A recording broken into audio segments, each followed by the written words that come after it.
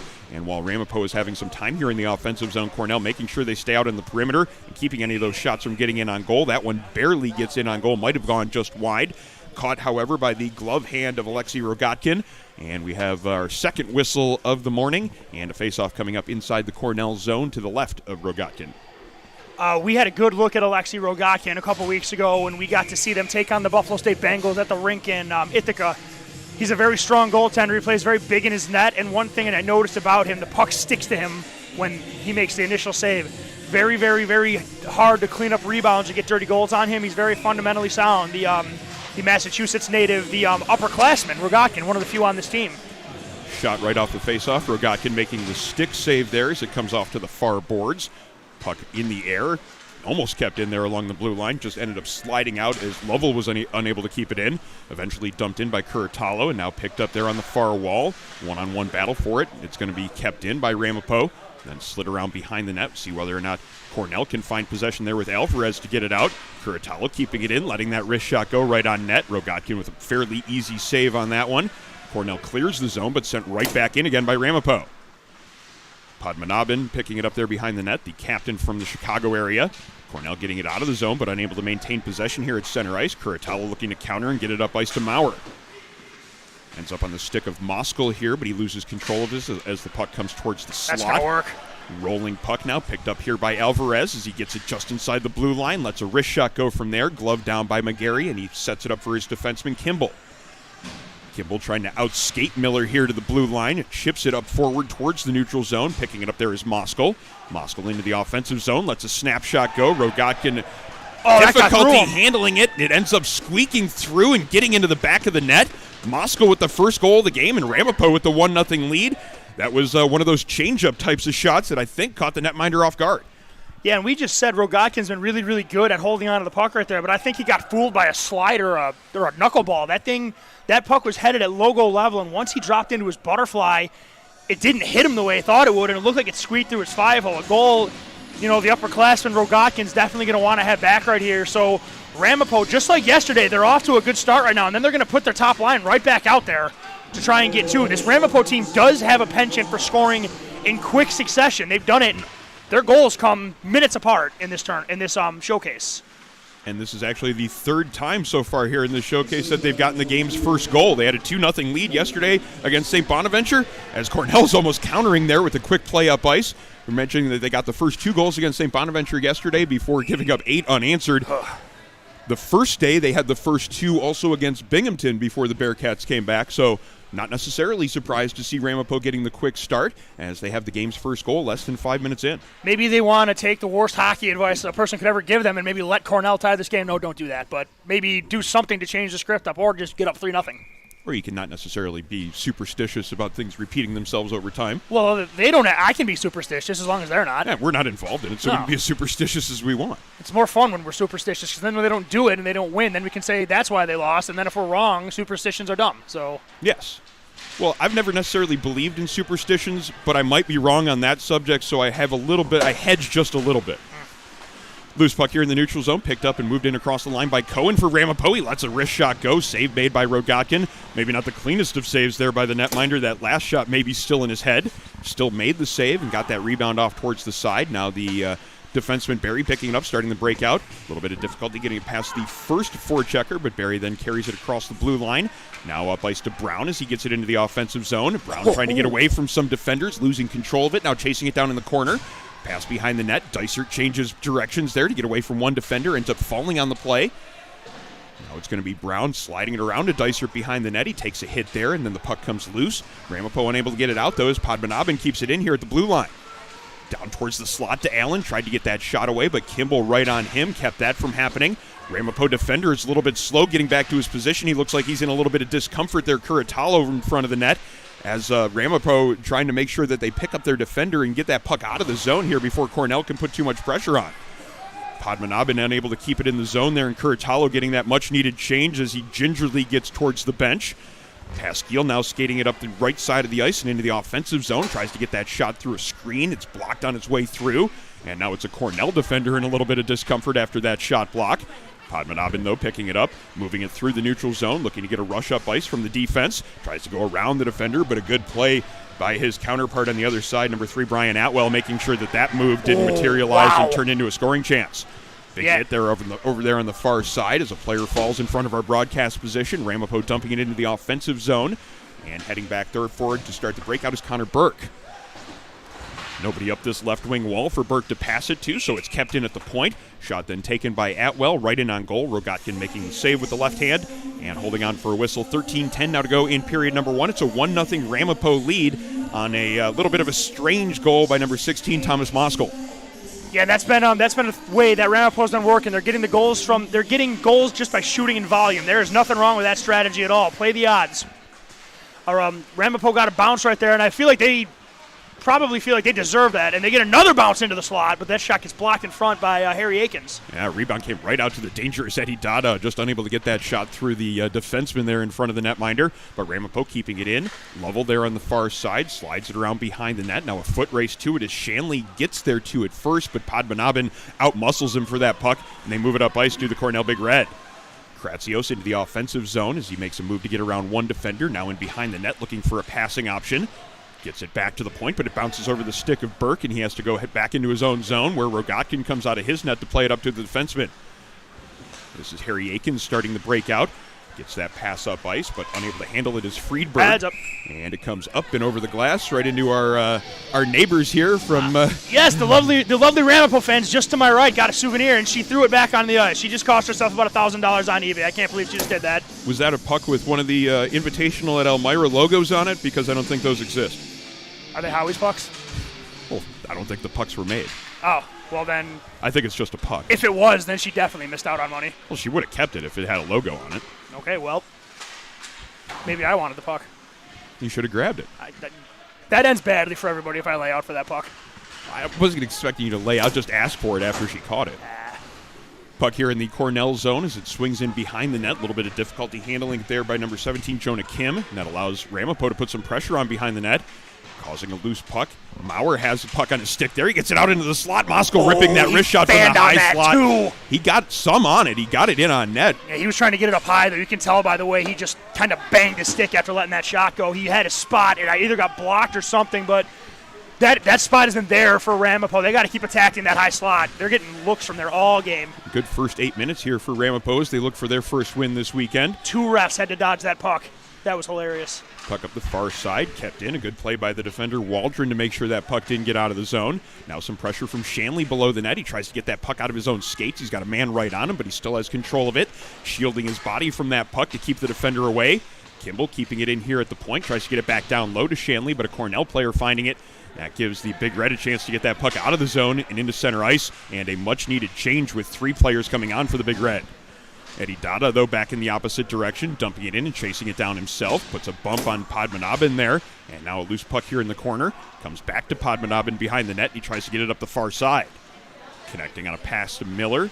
Miller now through the neutral zone. Cobb into the offensive end. This could be a 2-on-1. Good defense coming back there defensively for Ramapo, but an opportunity in tight there it is. As Cornell digs at that loose puck, and they eventually find a way to slide it into the back of the net. It's a 1-1 hockey game as Cornell gets the equalizer on a scramble play in front of the Ramapo netminder McGarry. Yeah, Cornell puts their nose to the grindstone right there, and it looks like the defenseman turn forward is going to get the goal. Max Miller. Good zone entry there by the Cornell Big Red. Do what they always say. Get the puck to the net and get your players to the puck in front of the net, and good things are going to happen. And Cornell just sends all 5 bodies crashing to the paint, and they just go to work right there. Ramapo really doing all they can to get the puck out of the net.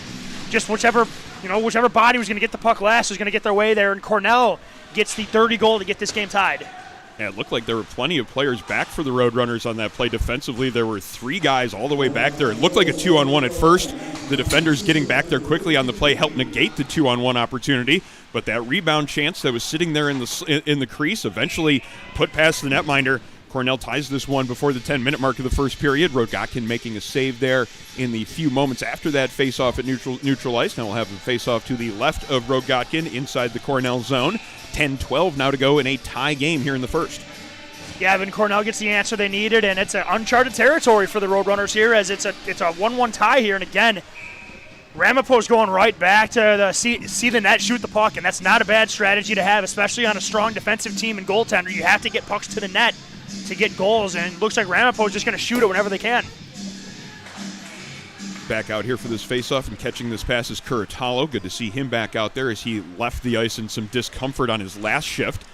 Puck comes back to the far point. Big hit there on the far side as it was Alex Allen just running over number 19, Shane Lovell. Huge hit there on the far side, and the referee with the immediate call of the penalty. I think that's one of those where you see it's the USA hockey rule where it's that looks like a violent hit, and so it's a penalty.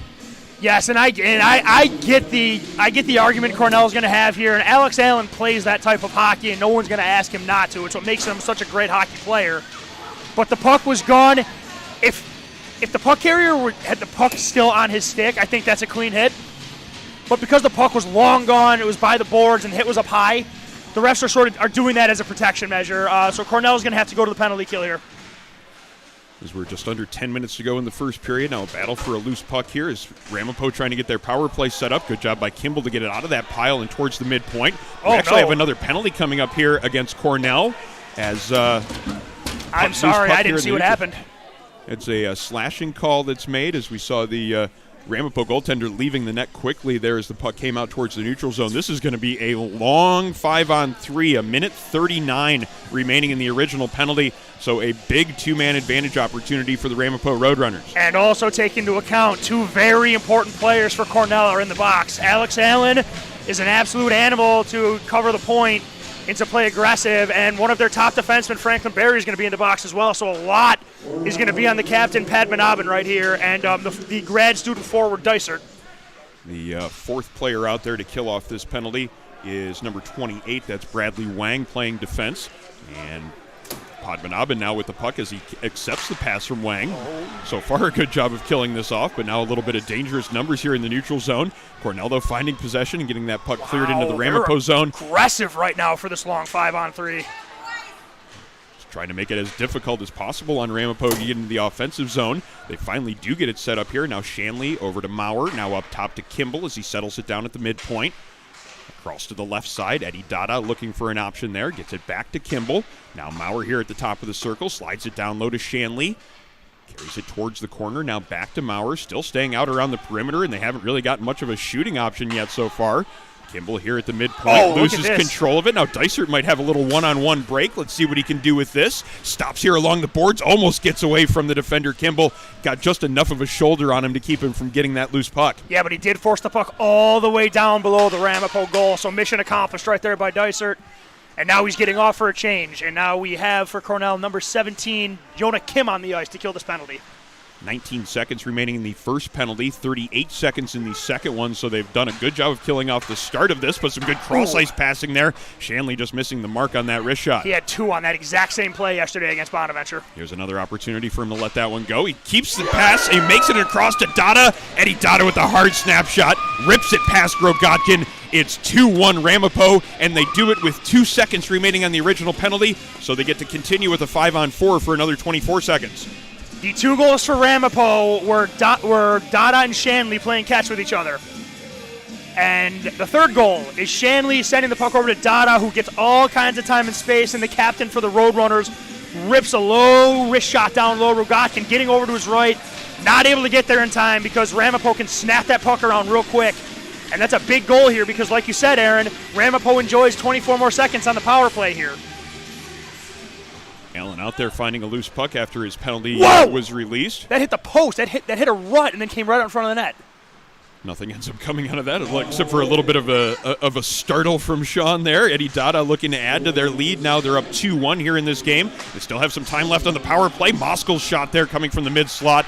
Good look to find him there on the bumper position of the power play. One last opportunity before that second Cornell penalty was released. So back to 5-on-5 play here as we have 7:25 to go in the first period. Ramapo looking to add some to their 2-1 lead, certainly with a little bit of momentum here in this game right now. Delayed offsides here as Klitkowski picks it up, makes that touch, and that actually it probably saves Ramapo from what could have been an odd man rush in the other direction. Oh, Bradley Wang was gone too. If he got one more stride going, he is past Ramapo and on a breakaway. So that icing might have been a blessing in disguise for the Roadrunners.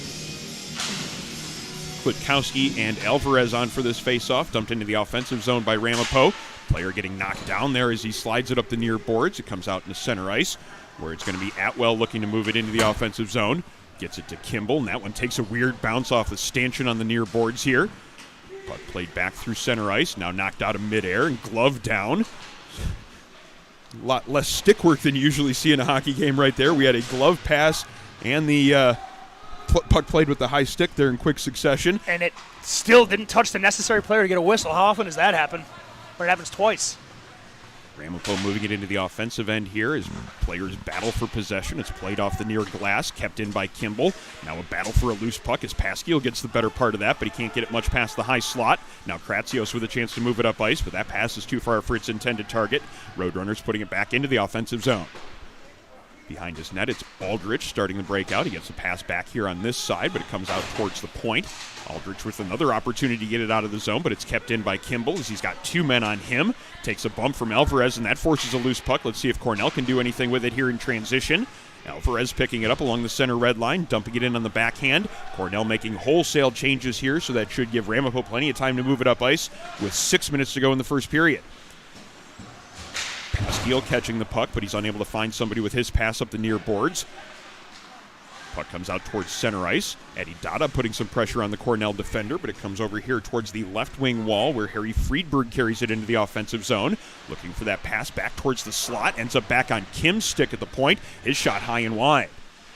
Sliding in from his point position is Franklin Berry to keep it in, but Ramapo finding possession. A penalty, though, is called to stop that rush up ice. This one's going to go against the Ramapo Roadrunners, so an opportunity for Cornell on the power play to even this game up, as number 3, Brian Atwell, heads to the penalty box, where he'll serve 2 minutes for cross-checking. And now the Cornell power play, which although has been dampened a little bit this weekend, is still one of the top in all of the CHF, definitely in the UNYCHL as well. They have 20 goals on the power play so far. They're absolutely lethal and can put multiple lines out there that can absolutely just destroy a penalty kill. Dysert wins the faceoff and gets it back to Padmanabhan at the point. Cross to Cobb as he settles it down and gets it back to the midpoint. Now over here to the left side is Cornell working it around the perimeter, looking for that proper shooting lane or maybe a pass down low. Padmanabhan looking to take that shot, but a good block there. Shanley got the stick on that one. Dysert, though, is the one that finds the loose puck in the corner, and he carries it around behind the net. Cornell doing a good job of keeping their formation set up here, but they haven't really gotten anything in terms of a scoring opportunity out of it. Just some connecting on passes around the perimeter. Cobb and Dysert over there on the far wall. Now over to the midpoint. Padmanabhan looking to get that shot, but he didn't see a lane. Now over to Cobb. Cobb and Padmanabhan continue to play catch. Eventually that shot comes through, but it doesn't get in on goal as it's blocked by a Ramapo player and then off into the corner. Cornell, though, keeping possession as Dysert looks for that pass from below the goal line. Over to the left-hand wall, Cobb now back to Padmanabhan. 2 of them switch positions, and they're looking for another option. Good job so far by this Ramapo penalty kill. They really haven't given much of an option. Pass. Good look there for that backdoor play. It doesn't connect onto the stick of Brown, but it's kept in here at the left point. 50 seconds remaining on the power play, as it's been entirely in the Ramapo zone, but now they might get an opportunity on a break. Eddie Dada into the offensive zone. He hunts down the puck. Now he has a chance at the backhand. He beats the goaltender Rogatkin on the backhand shot. It's a shorthanded goal for Ramapo, and it's a 3-1 lead. Eddie Dada again using that incredible speed he has. He chips the puck past the captain, Joey Padmanabhan. A rare bobble of the puck by him there, and once Eddie Dada gets a step on you, he's gone. He gets one step, one stride, he is past you, gets in all alone on Rogatkin with plenty of time and space, gets the goaltender down, carries the puck all the way around to the blocker side, and then finishes it, and Ramapo explodes in this first period for 3 goals. And really, that was one of those penalty kills where they were keeping everything on the perimeter, not really putting too much pressure on the Cornell power play, but eventually they did ratchet up that pressure, maybe lulling the power play into a little bit of a false sense of security. Dada putting that pressure on Padmanabhan right at the perfect time, forcing that turnover and creating that breakaway for himself. Great individual effort as well as a team effort to kill off that penalty. Still 11 seconds remaining in this Ramapo penalty as they try to get the puck cleared out of midair. It does get into the neutral zone with 5 seconds left on this penalty as Moskal putting some pressure on in the offensive zone. Tries to get his second of the game as his shot just misses high and wide.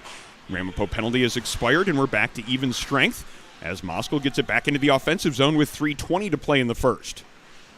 Max Miller picking it up there. His backhand pass into the neutral zone is intercepted, sent right back into the offensive zone by the Roadrunners. Intercepting a pass again. Now Pasquiel with a chance in front. Redirection shot. Great save by Rogatkin. Rebound chances there, and that one's put home. It's Maurer with the finish there on the rebound. A scrambled play. Rogatkin made the first 2 saves. The third one, though, put past him. And as you said, Sean, Ramapo exploding here in this first period. It's a 4-1 lead. Yep, and again, I don't want to call it puck luck because that was outstanding work there by the Ramapo Roadrunners, but every shot there was a save or a block, and every bounce went to a Ramapo Roadrunner.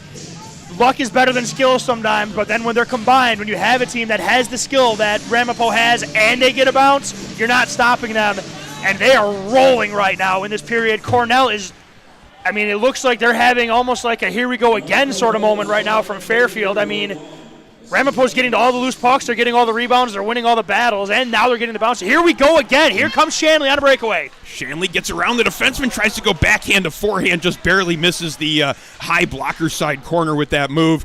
Another opportunity in transition for Ramapo, as they have certainly taken advantage of their opportunities here in this first period. Have it again in the offensive zone as Shanley feeds it down low to Cohen. Takes a hit behind the net. Cornell forcing that puck free, and now it comes to the near corner. Some good pressure by Dada on the Cornell defender, though. And now eventually it's settled down by Dysert as he looks to reverse course. Carries it in front of his own net. Now has some open ice here on the right side. Eventually gets it up to Allen. His backhand pass, though, is knocked down, and he has the puck right on his stick again in front of his team's bench. Dysert dumps it barely into the offensive zone, but it doesn't get much past the top of the circle, and that allows Ramapo to move it up ice. Pass is misconnected on, though, as that one might have gone for icing. I was expecting that call, but it didn't come. As Ramapo gets a chance to put some pressure on here in the offensive zone. Maurer with that pass back to the point. Kimball catching it on the backhand, but he's got some pressure on him immediately from Dennis Brown. Kimball then putting that pressure back on Brown and then forcing a turnover, but had to wait before entering the zone or it would have been offsides, and now Cornell has a chance to get it up ice, but good defense there on the far side. Brian Atwell stepping up from his defensive position to make sure that that zone entry had some difficulty getting in. Frequently you'll see a defender back up and allow the forwards to gain the blue line. He stepped up and got to his man before he even got to the dot just outside the blue line. Good aggressive defense to keep that rush up ice from materializing. Yeah, it's a risky game when you play that way, but when you're down like this, the last thing you can afford to do is allow this offense entries into your zone. You got to contest them right there, and that's what Cornell's going to have to do for the remainder of this game to slow down this offense. So really great play there by Cornell. Expect to see more of that, but expect Ramapo to be ready for it as well. Cornell winning a faceoff there. Shot attempt from Harry Akins from the point doesn't get through, and now it's another opportunity with some speed into the offensive zone for Ramapo. That shot being taken by Klitkowski off the pad of the goaltender Rogotkin, as he's certainly been tested a number of times here in this first period. He might have to face another one here. Moskal into the offensive zone. Almost had a 2-on-1 setup there. Just couldn't quite get the pass onto the stick of Klitkowski. Ramapo again putting some pressure on here is a 1-on-2 battle for it. Ramapo getting control of that one. Klitkowski just had to dig that pass out of his skates. A little bit of difficulty with it there. Ramapo doing a good job battling for these loose pucks. I think they have won 75% of the loose puck battles here in this game. Anytime there's been a 50-50 puck, it's gone to the team in black and maroon. Now here's an opportunity for Akins to get it out of the zone. Gets knocked down on the play, but no penalty coming. Glad they didn't call that because he stepped on the puck, but it looked like a trip, but he was not interfered with. A maze of bodies in front of the Cornell bench. Eventually, one of them gets a stick on the puck and knocks it free. 35 seconds remaining in the period as Max Miller moves it up the right wing wall where he's got Robert Dysert. Dysert then up ice to Brown. Brown with a great move to get around the defender. Can he get to the puck before the Ramapo player? He's unable to, and then he takes a frustration penalty afterwards as he knocks Alex Cohen in the back into the boards. This one could be a sizable penalty. I'll be interested to see what they call on this one. That's 5 at least. It's got to be. It was kind of a dirty play. It was extremely dirty. There was no reason for that at all. You tried the dirty dangle. The great defense. That's what that was. Just outstanding defense right there by Alex Cohen. And I certainly will not say Dennis Brown was intending to hurt anybody right there. I will not disrespect him that way. But the puck is gone, and you push the player in the back. That is going to be a penalty every single time. And this one might be a 5 too, because that had that look on it, like, and they're having a conversation about it right now in front of the penalty box door, how severely they want to penalize this one. Is he going to stay in this game? I don't know. It wouldn't surprise me if they gave him 5 in a game for this. They're not going to toss him. They would have tossed him by now, I think, right? I don't know. Eddie Dotto over there looking for an explanation. I think he put 5 up. Yep, it's gonna be a major.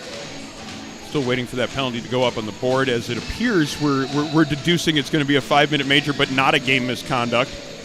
22 seconds remaining here in the first period, as the penalty finally goes up on the boards. It is a 5-minute major for, I believe, checking from behind.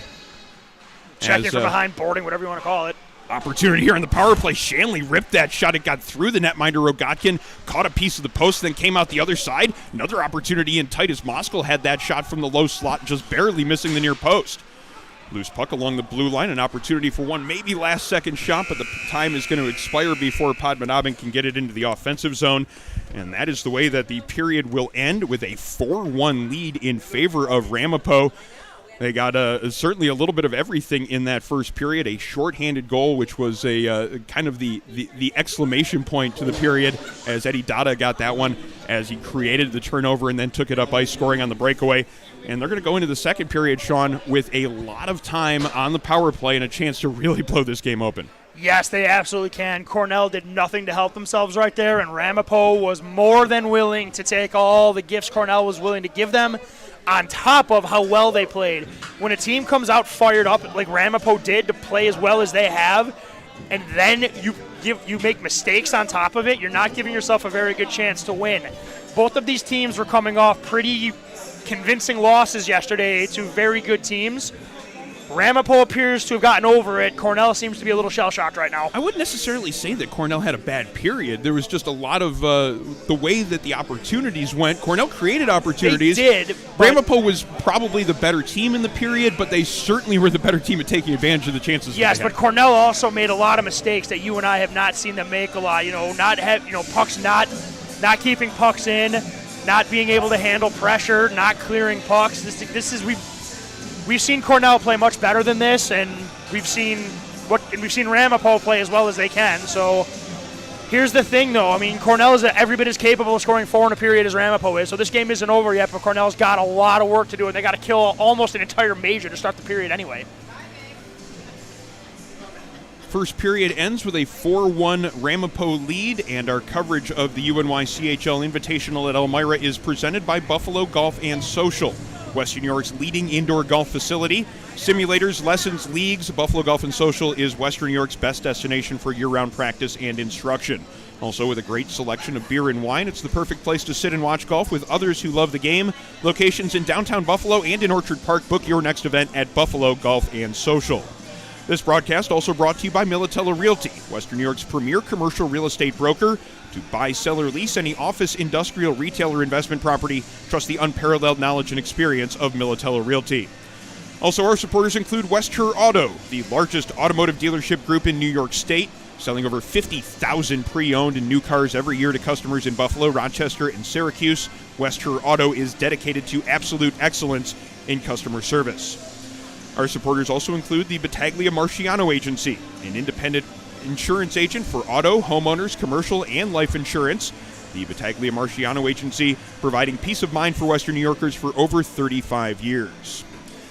This broadcast also brought to you by the Hampton Inn Ithaca. For your next trip to the Finger Lakes area, book at the Hampton Inn Ithaca, the smart choice for your stay, whether you're visiting kids at college, in town for business, or just passing through. Our supporters also include Envious Gameware, designers of high-end custom hockey uniforms, bags, and apparel.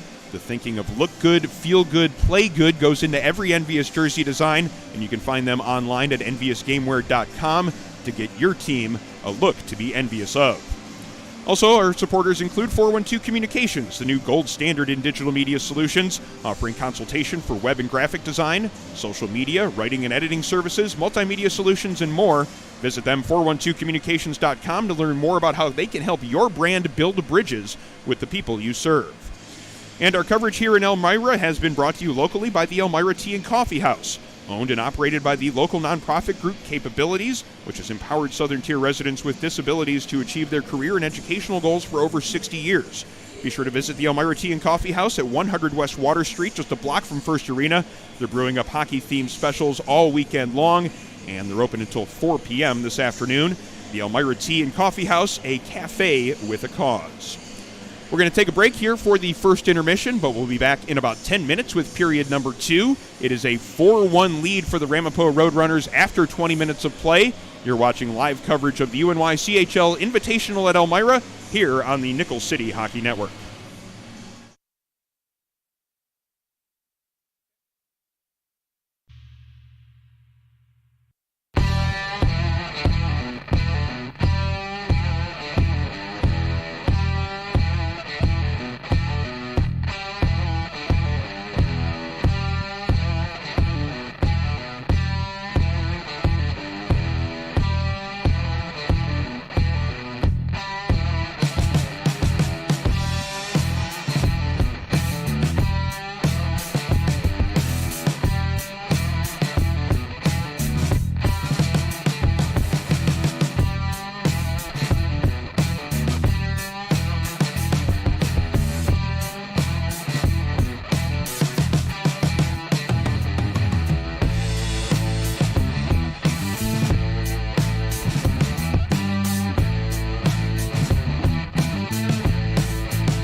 I created Buffalo Golf and Social for one reason: to create a space that's different and unique from any other golf facility you've ever been to.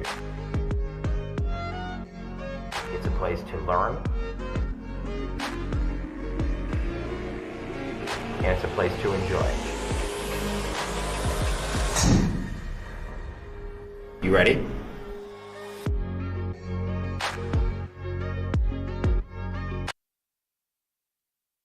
Bridges have connected people for centuries. When it comes to helping small businesses build bridges with the people they serve, there's a new gold standard.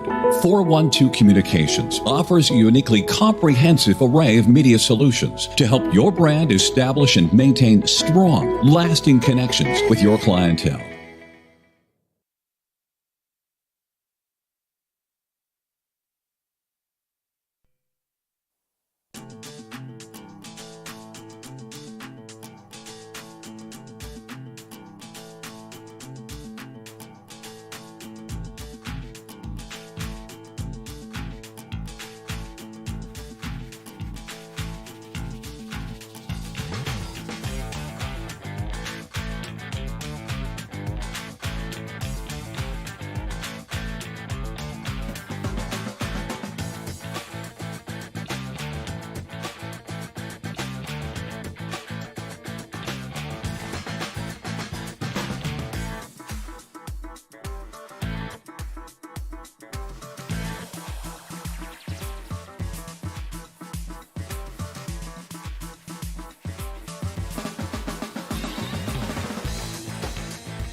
And welcome back to First Arena in Elmira, New York, as we bring you continuing coverage of the UNYCHL Invitational at Elmira.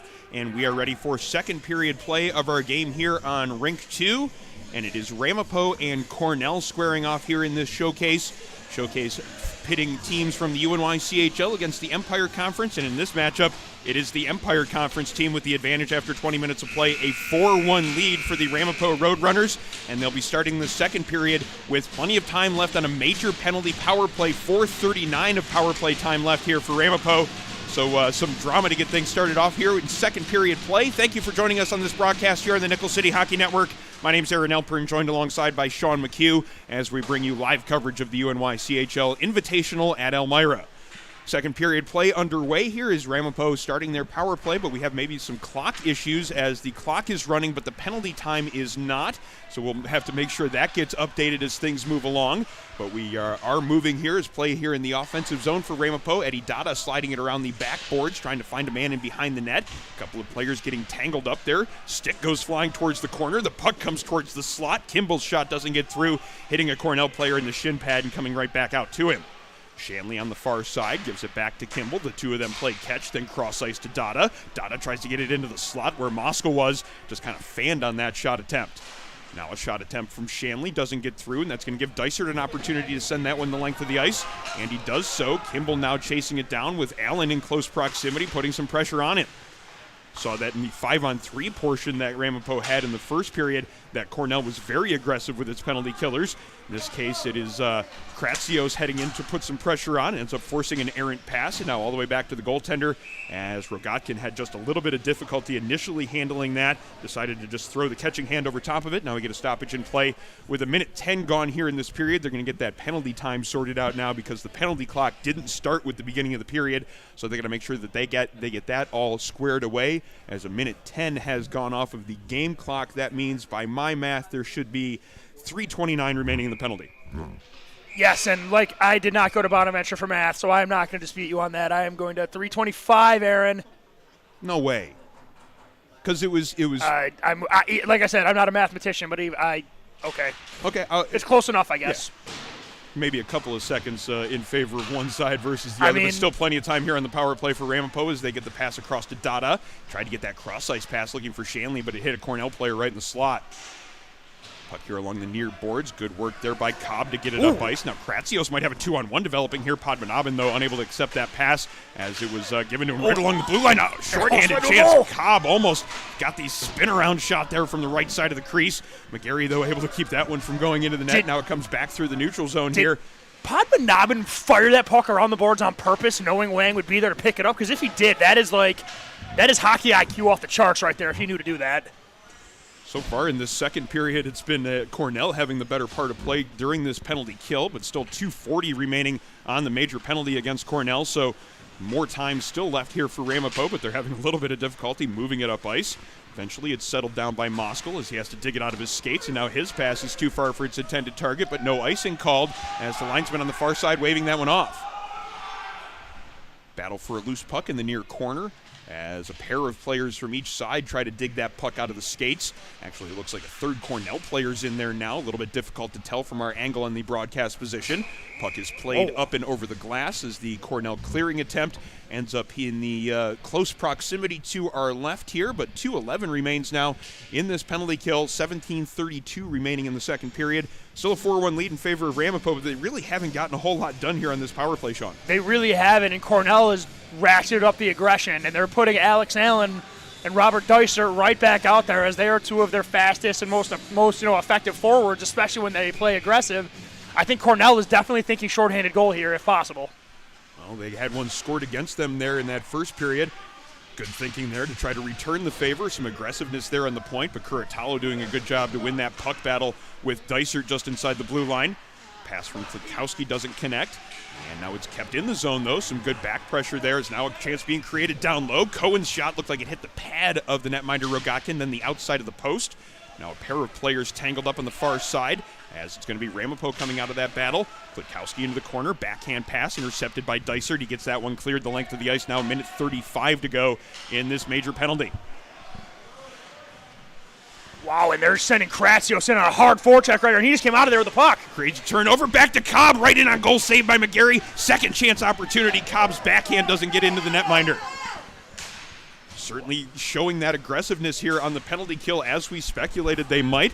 They're trying to force the pace here and get themselves some momentum to killing off this penalty. Minute 10 in the penalty kill remaining. Still plenty of time for Ramapo to try to get things set up in the offensive zone, but at least so far here in this portion of the penalty, they have not even been much more than just 10 seconds or so inside the offensive zone without even really getting that power play formation set up. Oh, that's not going to help. Again, they struggle to connect on a pass, breaking it out of their own zone, and they have to head back into their own end, where it's going to be Kuratalo feeding it up the far wall to Moskal. Moskal with a nice move to spin away from Cobb. Now he avoids the second forechecker Kratsios, and into the offensive zone he comes, but it's called offsides at the blue line. Stinks. And a late call at that, and the shot coming in just after the call. Good sportsmanship there as Moskal goes over to make sure he notes to the netminder that he didn't intend to shoot that after the whistle because it did come a little bit late. Or he told him he sniped him because that was a really nice shot. I'm joking, obviously. Moskal was showing sportsmanship to apologize. I did want to point out, though, as a fan of hockey, that was a really pretty shot he let go. But late whistle, really glad nothing came of that because it typically does after that. Eddie Dada taking a hit right in front of us as the puck comes back into the Ramapo zone. 29 seconds now remaining on this power play for the Roadrunners. Dada gets control of it here in the neutral zone, gets it up to Moskal, but unable to handle that one just inside the blue line. It's cleared back into center ice where Kimball chases it down for Ramapo. Puck in front of the Ramapo bench. Cross ice pass onto the tape of Dada. He has a man right on him. Getting some support there on the play from Moskal, and Moskal gets it down low where he has Pasquiel. Sorry, that's actually Maurer there behind the net as he tries to feed a pass up the far wall, but Cornell intercepting that and moving it through the neutral zone. The penalty to Brown has expired, so Cornell does a good job of killing off that 5-minute major. It looked like that would be a golden opportunity for Ramapo to really blow this game open after they had that run of successive goals in the first period. Good little bit of contact there along the blue line as throwing the hit was Franklin Berry, knocking down Eddie Dada. Puck is then sent back into the Ramapo zone, but that one's going to go for icing as we hit the 15-minute mark of period number 2. It's a 4-1 hockey game with Ramapo out in front, and they did all the work in the first period. Yeah, but right now Cornell definitely has their pedal to the metal right now trying to get back into this game. They did a really nice job killing off that extended penalty kill. That would have been really tough to come back from if Ramapo even gets one, much less multiple. So the first job is done in the first 5 minutes of the period. Now Cornell's got to try to chip away at this lead, and they're breaking through the zone right now. They've got a bit of a 2-on-1 with some back pressure. Let's see if they can get anything out of this. Sorting through some video issues on our side. Hopefully we get this figured out quickly and we can get back to the action as Shanley brings it into the offensive zone for Ramapo. Tight pressure on him from the Cornell defender, forcing a loose puck back to the point. That shot taken there from Lovell goes just wide, and it comes out to the far side. Good work in there and hustle by Kuratalo to get over to the blue line to keep that one in. Has to battle against a couple different Cornell players to make sure it stays in the offensive zone.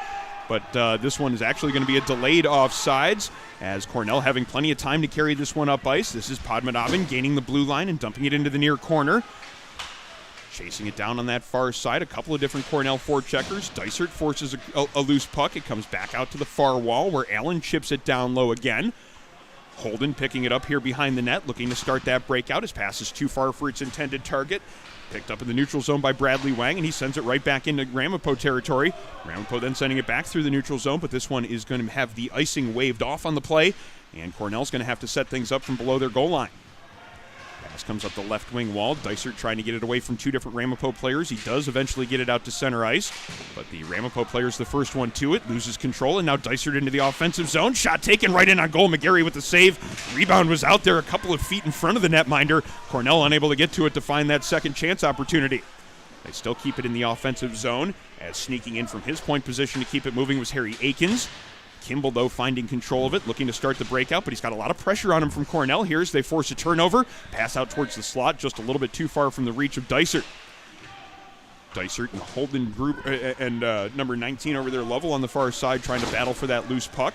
Comes out to the near side, and Ramapo struggling to just get this one up ice right now as Dysert keeping it in here at the right point. Shot taken, and that one up in the shoulder area of the defenseman. Almost changed directions right in front of the netminder, McGarry. Now an opportunity to get it up ice for Pasquiel. Chips it past the defenseman, but the first one to it there is going to be Harry Akins as the two of them tried to battle for that loose puck. Pass up ice, just a little bit too far for Dennis Brown. That one's going to go for icing, so 12:47 now remaining in the second period. Still a 4-1 lead in favor of Ramapo, and an offensive zone draw coming up now for the Roadrunners. Yeah, Roadrunners now looking to getting more pressure, zone time in there down in the Cornell end, or trying to. But Cornell still just putting pedal to the metal right now, just relentless pressure in the zone, forcing shots on the goaltender McGarry. And the thing is, just because the way this weekend is gone, goals have come in bunches on him at times. So if you get one, you want to see if you can maybe bust the floodgates open. But if you're going to keep icing the puck, you're not going to really get much breaking out of it if you're taking defensive zone faceoffs the whole period. That was very close to being connected on a stretch pass in the neutral zone. It was inches from being knocked down out of the air, and then a rush opportunity there. Not exactly the worst of the icing infractions to take if you're looking at it from a Cornell perspective. Certainly wasn't the wrong play. I think the way that they've started this period, there must have been a strong message delivered in the locker room by the coaching staff of the Big Red, because this is a different-looking team than they were in the first period. They basically took all the momentum in this game, despite the fact they're down 3. They took it back from themselves for these first 7 minutes because they killed off that major penalty, and they've had the course of play since then as things have gotten going here during the second period. See what sort of response we get from Ramapo, or whether or not Cornell can keep that pedal to the metal here in the second period and work their way back into this game, because clearly they are motivated to do so. Maurer finding a loose puck right in front of us and forcing a cross-ice pass over to Moskal. Moskal with a nice move there to get himself free of the defender. Just couldn't quite hunt it down on the second part of it. Comes over to the near side boards. It's going to be Shanley getting it out to Moskal. Shot right in on goal. Backhand opportunity on the rebound. Great save by Rogatkin, as Shanley, the leading scorer from the Ramapo Roadrunners, had a great chance on the rebound. Made the move to the backhand to get himself a little bit more room, but Rogatkin stuck out that left leg and made a great save to keep this one a 4-1 game. If Cornell is going to get back into this game, that is the type of save they are going to need. Obviously, you want to limit or completely eliminate Ramapo's chances. I'm not sure if that's even possible with how much firepower they have, so you're going to need Rogatkin to make a couple saves. There is one that he absolutely had to make to keep Cornell's chances alive here. Ramapo winning the face-off, put some good pressure on the defenseman there, keeping that shot from getting in. Ramapo does find possession of it again. That pass coming right in front of the crease. Slid right in front of the netminder Rogatkin, and then out into the neutral zone where Eddie Dada picks it up and sends it right back into the Cornell territory. Clearing attempt there goes high up over the glass and into the wall behind the Ramapo bench. So we have a stoppage in play with 11:33 to go in the second period.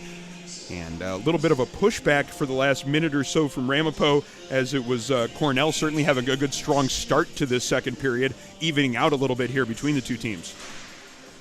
Definitely evening out here, but Cornell needs to run the pace of play right here with some transition, and they're trying to do it right here. And right now, Cornell, again, they're looking to reset. Let's see if they send that streaker up again. There it is. Long stretch pass into the neutral zone. Friedberg unable to handle it, and it allows Ramapo to send it right back to the Cornell blue line. Jonah Kim picking it up there. D-to-D pass, and then up ice into the neutral zone, but nobody able to reach that one from either side, and this one's going to go for another icing. So a little bit of stop and start action here midway through the second period. 11:06 to go in period number 2. Still a 4-1 lead for Ramapo, and they did all the scoring in the first period. Actually, all 5 goals were scored in the first, Sean. Yep, all 5 goals in the first. We've got some goaltending and some defense playing in the second, with a definite emphasis on speed and pressure by the Cornell Big Red. It looks like the ref is going to veto that change attempt by Ramapo. They sure are. Yeah, it's the little bit of a delayed change from Ramapo as the visiting team. The referee ruling that they're not allowed to make that late change. Then they tried to sneak in the 2 defenders out there late on that play. So see if that ends up having any sort of bearing about how the next 30 seconds of play will go, as the 2 defenders come back out into the play, that being Lovell and Curatalo. And Cornell winning the faceoff. Let's see what they can do with their breakout on the far side. Curatalo doing a good job there as he was forced to stay on the ice. He forces a turnover to keep it in the zone. Then he goes to the bench for a change. Cornell picking up the puck in behind their net. And they started up this near side. This is going to be Dysert through the neutral zone. Sorry, that was not Dysert. Number 6, not number 9, Murphy Klein. As it comes up the far wall, kept in on the play by Alvarez. Feeds it in behind the net where Kimball finds control of it for Ramapo. Pass up the near boards. Maurer finding control, chipping it along the boards here along the near wall. Klikowski unable to grab control of that one. Podmanabin's the first one to it as he takes a little bit of a bump. Almost a chance in front of the net. That pass just a little bit behind Moskal. He was wide open and all alone in front of that cage. hit there from Padmanabhan on Maurer as the puck gets into the offensive zone for Ramapo. 10:15 remaining here in second period play as Moskal runs his man over there on the forecheck on the far side. Yeah, Moskal, that's a big body right there with a nice little with a big hit right there, laying the boom on the Cornell forward. But again, Cornell continuing to get the puck back in the neutral zone. Oh, here's a turnover, though, to Shanley. They're double shifting this line right now.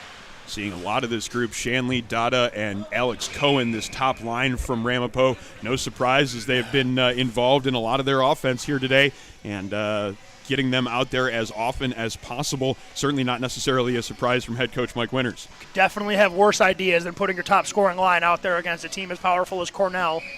And although they do have a nice lead, I guarantee you the first people that will tell you that a 3-goal lead is not safe is Ramapo. Cornell finding control of a loose puck just inside their blue line as we have under 10 minutes to go in second period play, a little bit more than halfway through this contest. It's a 4-1 lead for Ramapo. They have to play a little bit of defense now in their own end as it's Derek Zhang getting it into the offensive end.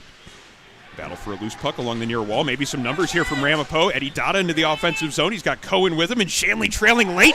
Dada fakes the pass, takes the quick shot, catches the goaltender leaning, and it's now 5-1 as Eddie Dada has his second of the game.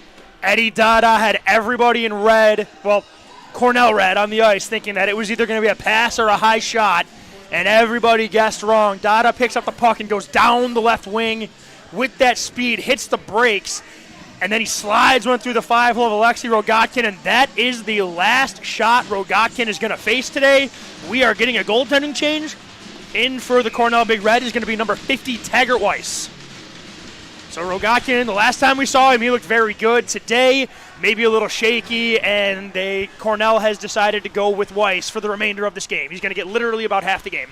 So a little bit more than the halfway part is where the fifth goal by Ramapo is scored, and the Cornell coaching staff making the change in net to try to spark their offensive players, I would imagine, because it hasn't necessarily been a bad period for Cornell, and they get an opportunity right after the goaltending change as Allen in tight with that opportunity. Good save made by McGarry as he kept that one from getting in past him. Puck up the near wall. Maurer making sure that one gets floated through the neutral zone. A little bit of a bouncing puck. Will this one go far enough for icing? Yes, it just barely does. Almost slowed down enough there on the snowy ice, but maybe a couple minutes later in the period, that one doesn't quite get to the red line. It did in this case, and we get the icing call made. 5-1 is our score. Ramapo getting the only goal so far here in this period. Happened about 30 seconds ago and had forced a goaltending change from Cornell. They got an offensive zone opportunity right after that to see if they can add to it.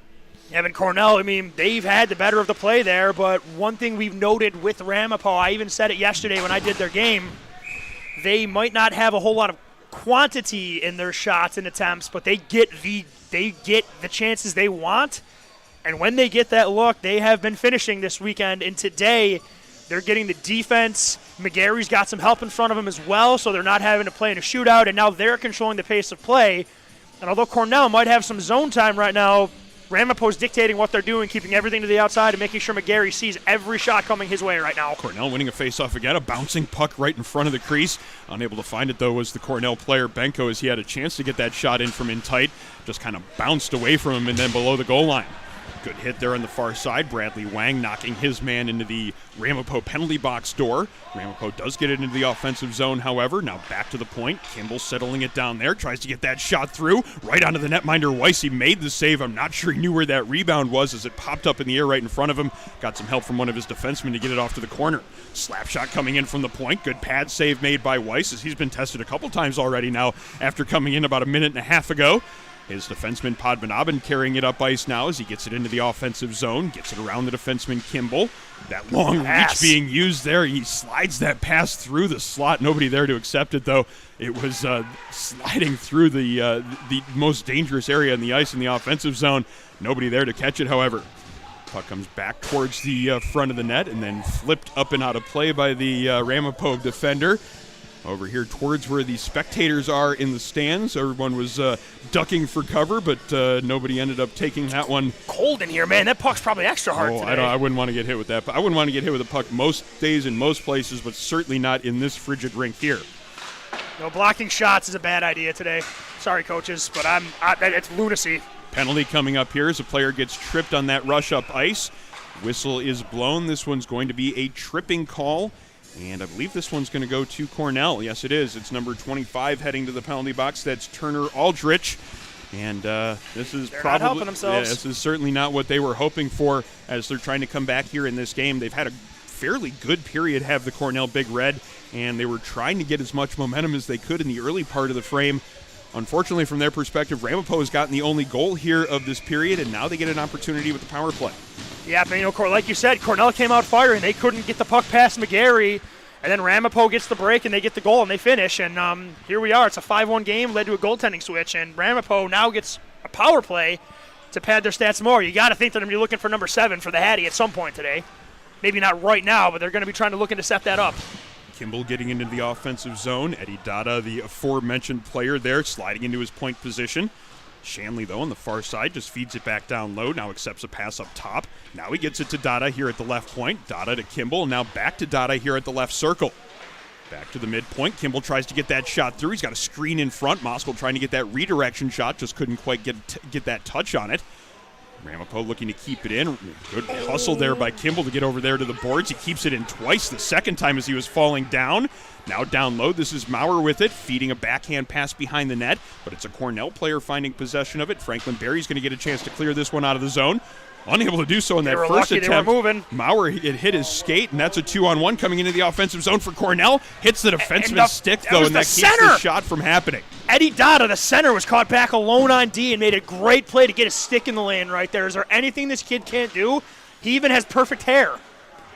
Dada carrying it out from behind his net, fast. Getting those legs moving and carried into the offensive zone. He might have a step on the defender here as he puts the arm out to give himself a little bit of protection. Loses control of it, however, as a good play by a pair of Cornell Big Red to keep that one from developing into an offensive zone opportunity. 28 seconds now remaining on this power play as Ramapo looks to start the breakout with Shanley along his blue line.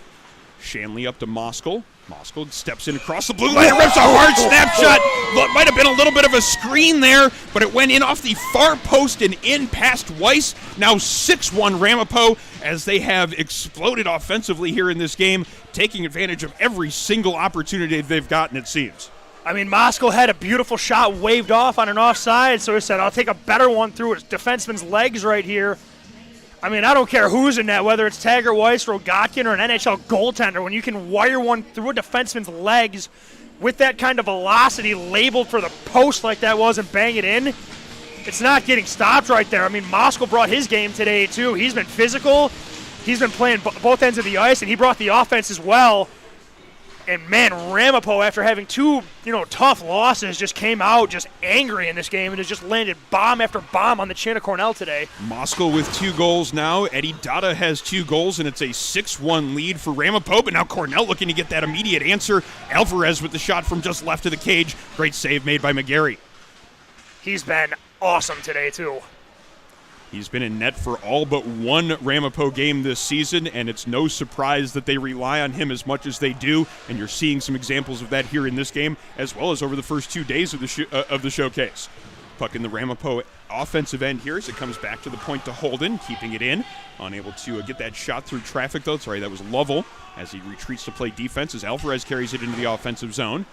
Dumps it in deep, where it is picked up in behind the net by Weinstein. Gets it out in front. Kratsios with a golden opportunity, and he buries it with the hard snapshot, getting it past McGarry. It's now a 6-2 game as a nice little setup from low to high there, and a hard snapshot by Kratsios, getting Cornell on the board here in the second period, maybe giving themselves a little bit more life for the last 25 minutes of play. Absolutely. Cornell's not going to go away. They're too prideful of a hockey team and program to go silently into the night. So definitely good to see a nice play there by the Cornell Big Red. High to low, good precision passing, a nice shot there by the big forward Kratsios. Cornell gets one, make a push, try to get another one and see where you can go. The game's not over, and Eddie Dada just buries his man right there.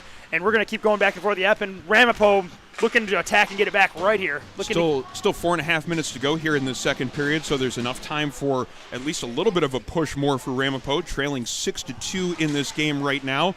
Getting that third one and making it within reach, within 3 goals, I think is going to be a big focus of the Ramapo bench before the end of this second stanza. Shot taken there from the right point. That was Kimball letting that one go off the blocker arm of Weiss. And up and out of play. 4:16 now remains here in the period. Faceoff is going to be to the left of Taggart Weiss. And Ramapo again, pedal to the metal. They just got scored on, and they're going to try to get their 5-goal lead right back again. And they're setting the big line out there again. Up 4 does not matter. They're trying to just pile it on right now and just pad that lead as much as they possibly can. And maybe there is a little frustration being taken out right now for how the first 2 games have gone for them this weekend. Cornell with a rush opportunity, 3-on-3 into the offensive zone. Backhand shot from Brown doesn't get through. Now a bouncing puck right in front of McGarry. Ramapo defenseman clearing that one out towards center ice, and now it's Shanley moving it forward into the offensive zone. Stopping and starting and moving it up ice on this near side is Bradley Wang. Cornell gets it into the neutral zone. Dysert finding it there, now bringing it in towards the blue line.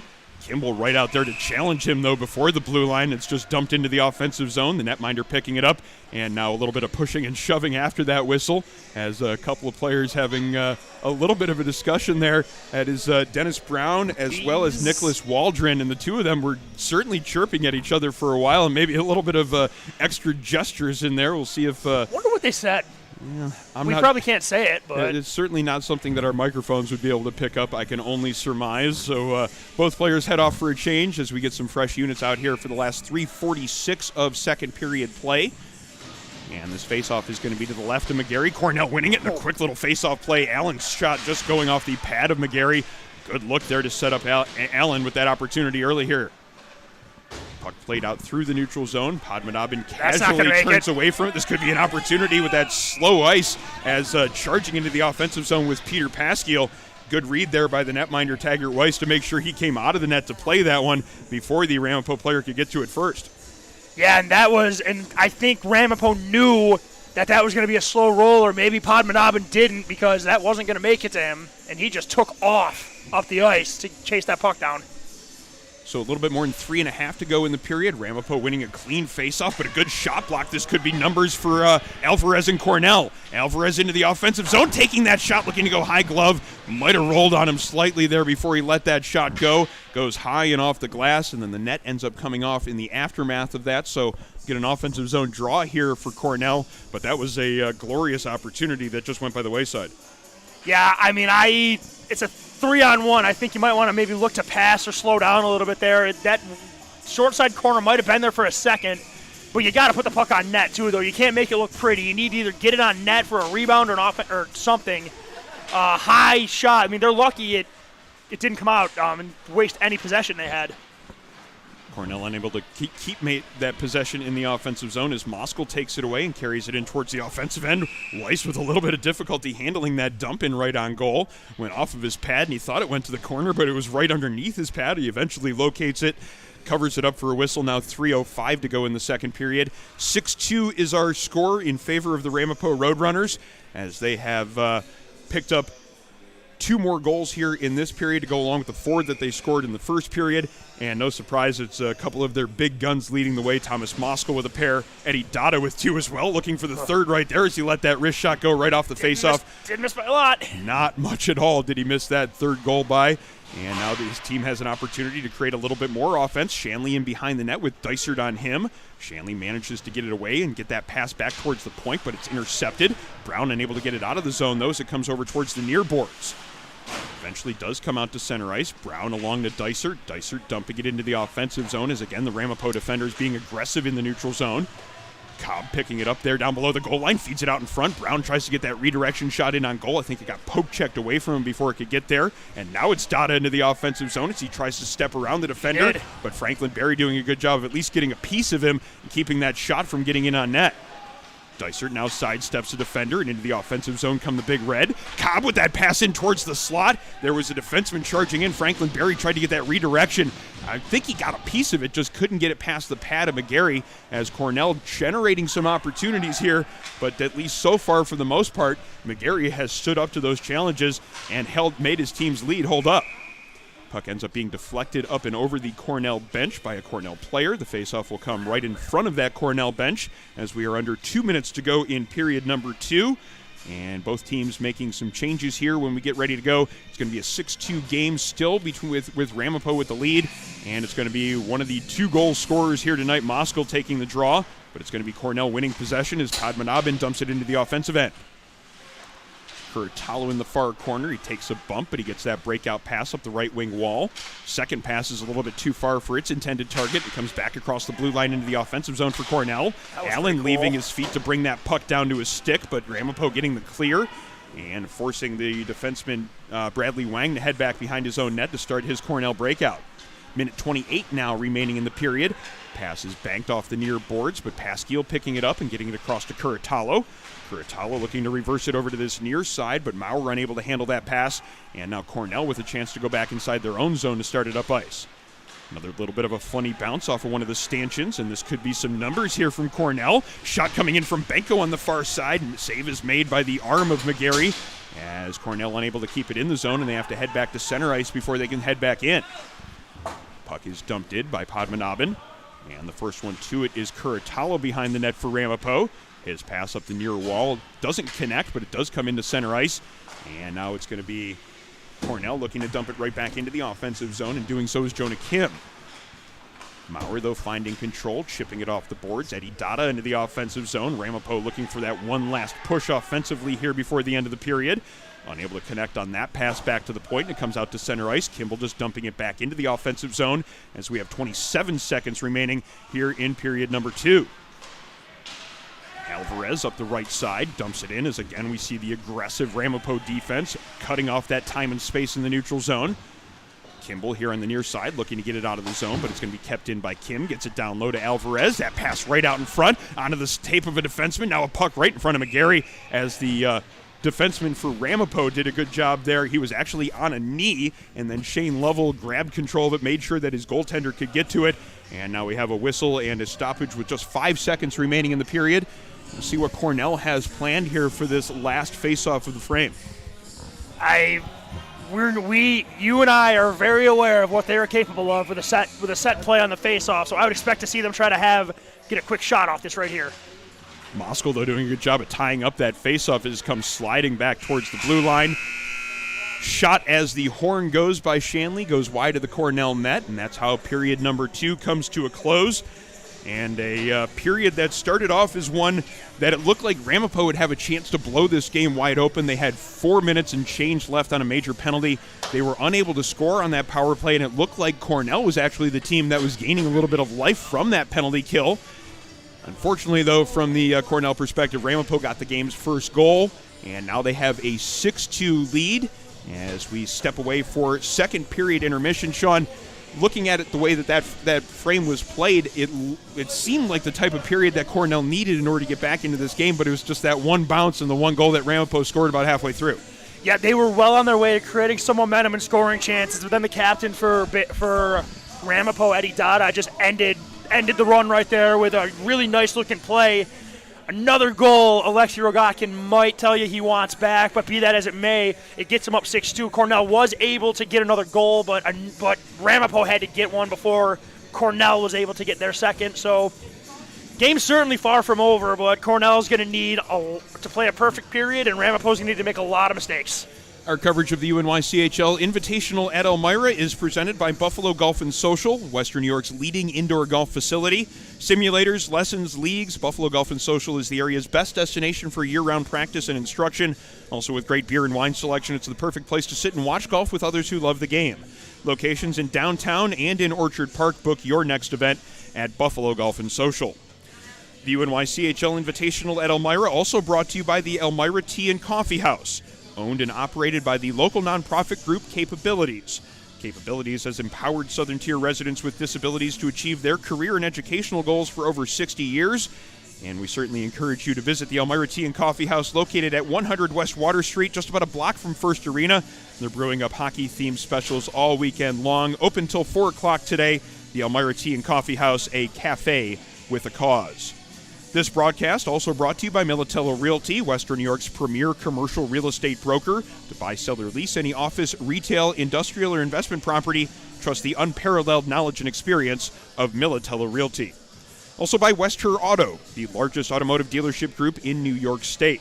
Selling over 50,000 pre-owned and new cars every year to customers in Buffalo, Rochester, and Syracuse, Westher is dedicated to absolute excellence in customer service. Also by the Battaglia Marciano Agency, an independent agent for auto, homeowners, commercial, and life insurance. The Battaglia Marciano Agency providing peace of mind for Western New Yorkers for over 35 years. Our support also coming from the Hampton Inn Ithaca, the smart choice for your stay when you're in the Finger Lakes. Whether you're visiting kids in college, in town for business, or just passing through, enjoy all the wonders of the Finger Lakes and Ithaca areas, and leave the rest to the staff at the Hampton Inn Ithaca. Also by Envious Gameware, designers of high-end custom uniforms, bags, and apparel. The thinking of look good, feel good, play good goes into every Envious hockey jersey design, and you can find them online, enviousgameware.com, to get your team a look to be envious of. Also by 412 Communications, the new gold standard in digital media solutions, offering consultation for web and graphic design, social media, writing and editing services, multimedia solutions, and more. Visit them at 412communications.com to learn how they can help your brand build bridges with the people you serve. It's a 6-2 game after 2 periods of play. Ramapo with the advantage here in this one. We'll be back for third period play in about 10 minutes here on the Nickel City Hockey Network. Stay tuned as we bring you continuing live coverage of the UNYCHL Invitational at Elmira.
Bridges have connected people for centuries. When it comes to helping small businesses build bridges with the people they serve, there's a new gold standard.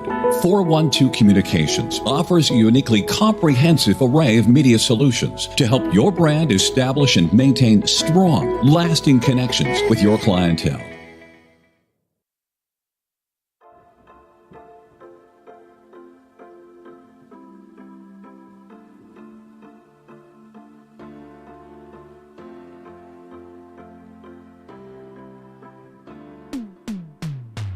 There's benefits to practicing both indoors and outdoors, but one of the great things about practicing indoors here, with the technology we have, that golf ball, whatever it's doing in here, is exactly what it's doing outside. So using it here allows you the opportunity to change, to play around with your numbers, to see what fits you best and how your eye sees the golf shot, and able to then allow you to have the repetition to do it on the course, under pressure, time in and time out. I think one of the best things about having an instructor that you could rely on is you have someone to bounce ideas off of, and sometimes they're there just to remind you that one thing you could have forgot about from a few lessons ago. An instructor's job is to also help keep you on track with the end game, or the end goal I should say, in sight, and slowly but surely getting to that point. I like to empower you to understand everything that's going on, so that when I'm not with you or you are on the golf course, you can know exactly why you had that mishit and be able to then fix it immediately and enjoy the rest of your round, keep your round under control, and continue progressing forward.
You're watching live coverage of the UNYCHL Invitational at Elmira. A little bit of a delay in the start of our third period here from Rink 2, as we actually had some issues on the main rink that needed some repair, so we had to wait a little bit before we got this ice resurfaced to get ready for period number 3, but we should be a couple of minutes from the start of the third period as we continue to bring you live coverage of the Invitational at Elmira.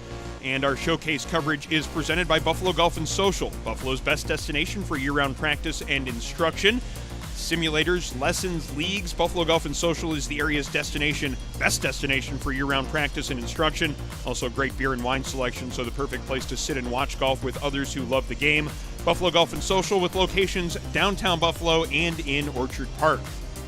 Our coverage here locally has been brought to you by the Elmira Tea and Coffee House, a cafe with a cause located just steps from First Arena here in Elmira.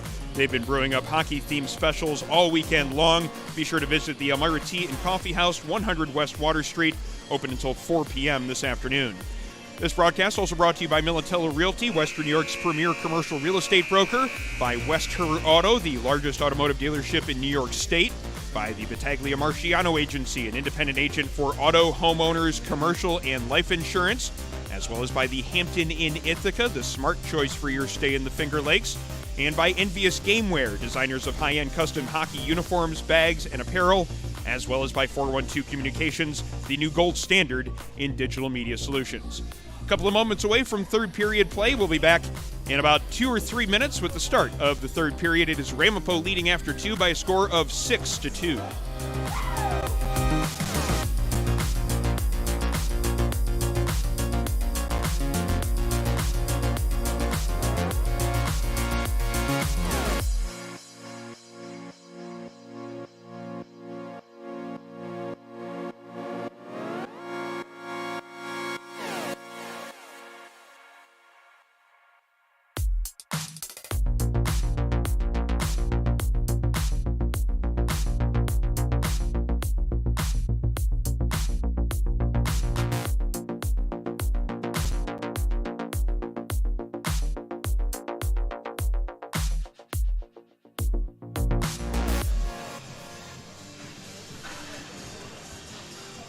As we return here to First Arena in Elmira, we're about set for third period play on Rink 2. It is the Ramapo College Roadrunners squaring off against the Cornell University Big Red. After 2 periods of play, it is Ramapo with the 6-2 advantage. Hello, I'm Aaron Elpern, joining you for the call of this game here on the Nickel City Hockey Network, alongside color commentator Sean McHugh, camera operator Jeff Jazarowski, as we're about set to go here for third period action. And Ramapo looking to finish their showcase off here, Sean, with a positive finish, and they're certainly well on their way towards doing that through 2 periods of play. Absolutely. They've got the offense. They got the offense they're looking at today. The goaltending's been solid, and they've been playing great defense in front of their outstanding goaltender. And they've took advantage of mistakes that the Cornell Big Red have made that is uncharacteristic of them. So they got 1 period to go. A lot can happen. But it right now appears to be Ramapo's game to lose. However, this is a team where the second you even lose your focus, even for a little bit, this game, they'll get right back into this game. Just ask the Binghamton Bearcats. Yeah, we saw the dangerous Binghamton team seem like they had a pretty comfortable lead against this Twice. Cornell squad twice a few weeks back in Ithaca. Cornell battled their way back in that one from a couple of different deficits, a 3-goal deficit and a 2-goal deficit. We saw them score twice in the last minute to send that game to overtime, so certainly no quit in this Cornell team, and certainly would expect to see them come out charging here in this third period. First offensive zone opportunity, though, goes the way of Ramapo. Eventually, Cornell breaking that pressure and getting it up ice into the Ramapo zone. Roadrunners looking to counter and getting it back into the offensive end, as that one is going to go all the way back along the goal line. Padmanabhan had to be careful there as it was almost played towards the front of the net by Shanley. Robert Dysert finding control, and he has a little bit of a lane up that right wing wall. He chips a pass off the boards where he finds Cobb. Cobb tries to do the same to find another teammate, but that one hits the linesman and ends up all the way back down into Cornell territory, where the defenseman will have to pick it up and send it up ice. Aiken's pass connects here in the neutral zone. Brown dumping it in and going off for a change. Pressure being put on here in this near corner. Franklin Berry putting some heat on the Ramapo defender. Puck comes out towards the slot, but the first one to find it there is Maurer. Maurer through the neutral zone, chips it into the far corner. Picked up here in that far corner and then played up ice. This one might get past the defenseman. There is almost an opportunity in the neutral zone to get moving into the offensive end for Franklin Berry. He just couldn't quite settle that puck down and move it into the offensive zone. Cornell player a little bit slow getting back to his skates here, and that gives Maurer a lane up the right side. Takes that shot, trying to get it through the 5-hole of the netminder Weiss. Weiss makes the save and makes sure he covers up that rebound opportunity before that second opportunity was there for Rory Maurer. Stays a 6-2 game as we have about 1:20 gone here in third period play. Ramapo has made sure that they kept that pressure up here, Sean, trying to make sure that they make it as difficult as possible on Cornell to come back in this one. Absolutely, and one way to do that is to put the puck in the net, but if you're not going to be able to do that, making Cornell go 200 feet as often as possible. I mean, the clock is your friend right now, so definitely try and use as much of it as you can and just kind of bleed this thing down.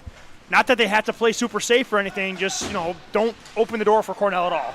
Cornell might have an opening here as Weinstein carries it into the offensive zone. He gets that pass across to Kratsios. Seemed that both of them just struggled to exactly handle that as they wanted to.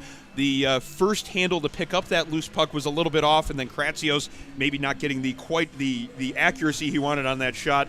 Ends up getting deflected up and out of play. So an offensive zone faceoff coming up here for Cornell as we have 18-16 to go here in the third period. Still a 6-2 lead in favor of Ramapo. Cornell looking to chip away at it, though. After the face-off win, Bradley Wang makes sure it gets in down below the goal line. Alvarez picking it up there and then looking for a passing option, but he's got Cohen right on him. A second defender, Waldron, joins the play, but the loose puck still comes back to the Cornell defenseman, Padmanabhan, at the near point.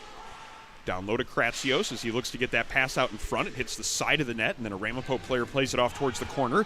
Eddie Dada picking it up on the near boards and chipping it up the boards toward a teammate. Shanley's the first one to it. Sidesteps the defender, tries to go through the legs of the goaltender, and a great save made by Taggart Weiss as the defender had to haul down Shanley in front of the net to keep that opportunity from really developing.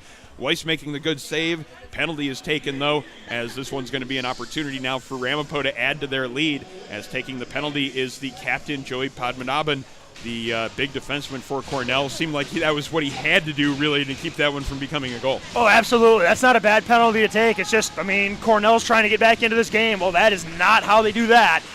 Letting players get scot-free into the crease of the goaltender. Good start here for the penalty kill, though, as they send it down. And they got Dysert in hot pursuit right now with the forecheck. Yeah, again, we see Cornell being very aggressive there on their penalty kill, trying to make it as difficult as possible on the Ramapo Roadrunners to move it up ice. And they force a turnover here, and that's allowing them to kill off some more time here on this penalty.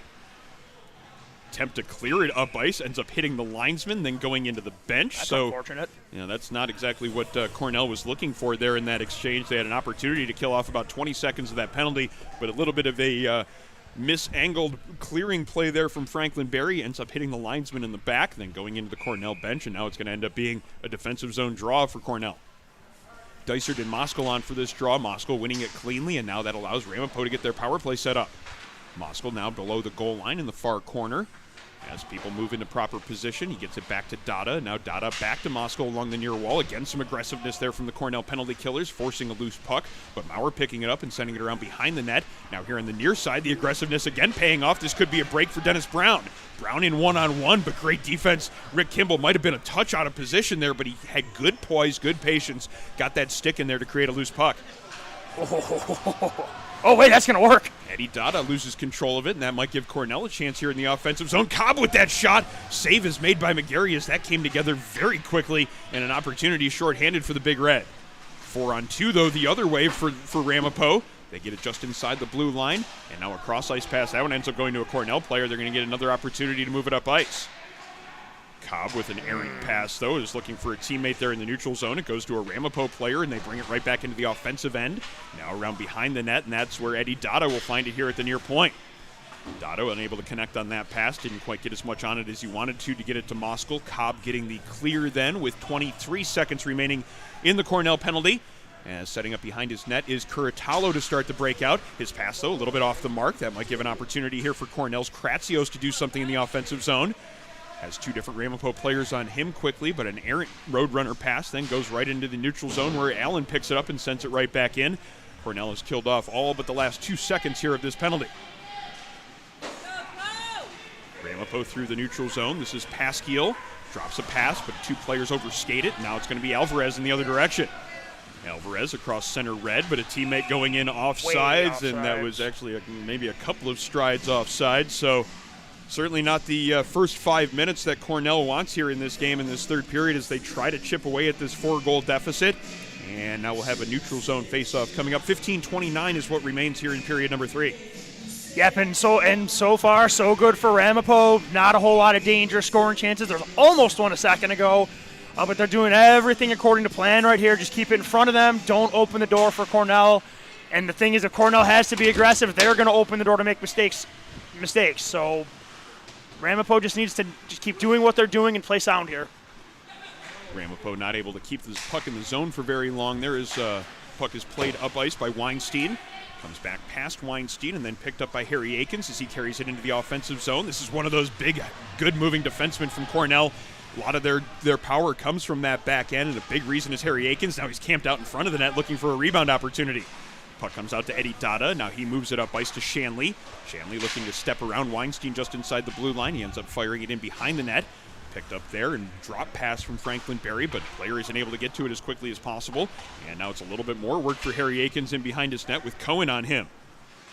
Akins taking a second bump there along the near boards, and now a pair of players from each side vie for possession. Alvarez in there trying to dig it out for Cornell. Joined on the play by Alex Cohen from Ramapo. Eventually it comes out to Alvarez. Cycles it around that far side, but that one's too far for Cobb. This one's going to go for icing against Cornell as well. No, actually this one is waved off. I'm not exactly sure why. I don't get that one either. I mean, I guess no harm, no foul because the puck still came out, but still, I thought that would have been icing. Cobb picking it up and deflecting it into the offensive zone for Cornell, but it's going to be a Ramapo player finding it initially. They play it out to center ice, and then a big hit there along the far wall as running his man over was Pasquiel, the official with his arm up right away. We're going to get a penalty call on that one, and it is the roughing call as we see a little bit of a repeat of a penalty we saw in the first period where it was right in front of the 2 benches there, and a violent hit in which one player kind of gets rid of the puck, then gets run over. Referee with the immediate call, so we get a chance for the power play of Cornell to allow their team to chip back away at this 4-goal lead for Ramapo. Yeah, this is, like we said, you don't want to open the door for Cornell. Well, if there's ever a time for them to figure out their power play, that just seems to have, kind of left them this weekend. This would be the time to get that going. Get one, and then worry about the next ones. Yeah, the Cornell power play had been a big part of their start to the season. They already have 10 wins this year, and a big reason why is that lethal power play they have. It's kind of gone cold here so far in Elmira. Let's see what they can do with this here man advantage. Padmanabhan at the midpoint, looking for a passing lane. They get it out in front. Redirection opportunity by Allen. Save is made by McGarry. Back to the point to Padmanabhan here as he walks the blue line, looking for that passing option, slides it across to Dysert. Dysert down low to Cobb as they try to play a little give-and-go play. Now back to the point, Padmanabhan with it on his stick here. Cross to Cobb, and now back to Padmanabhan.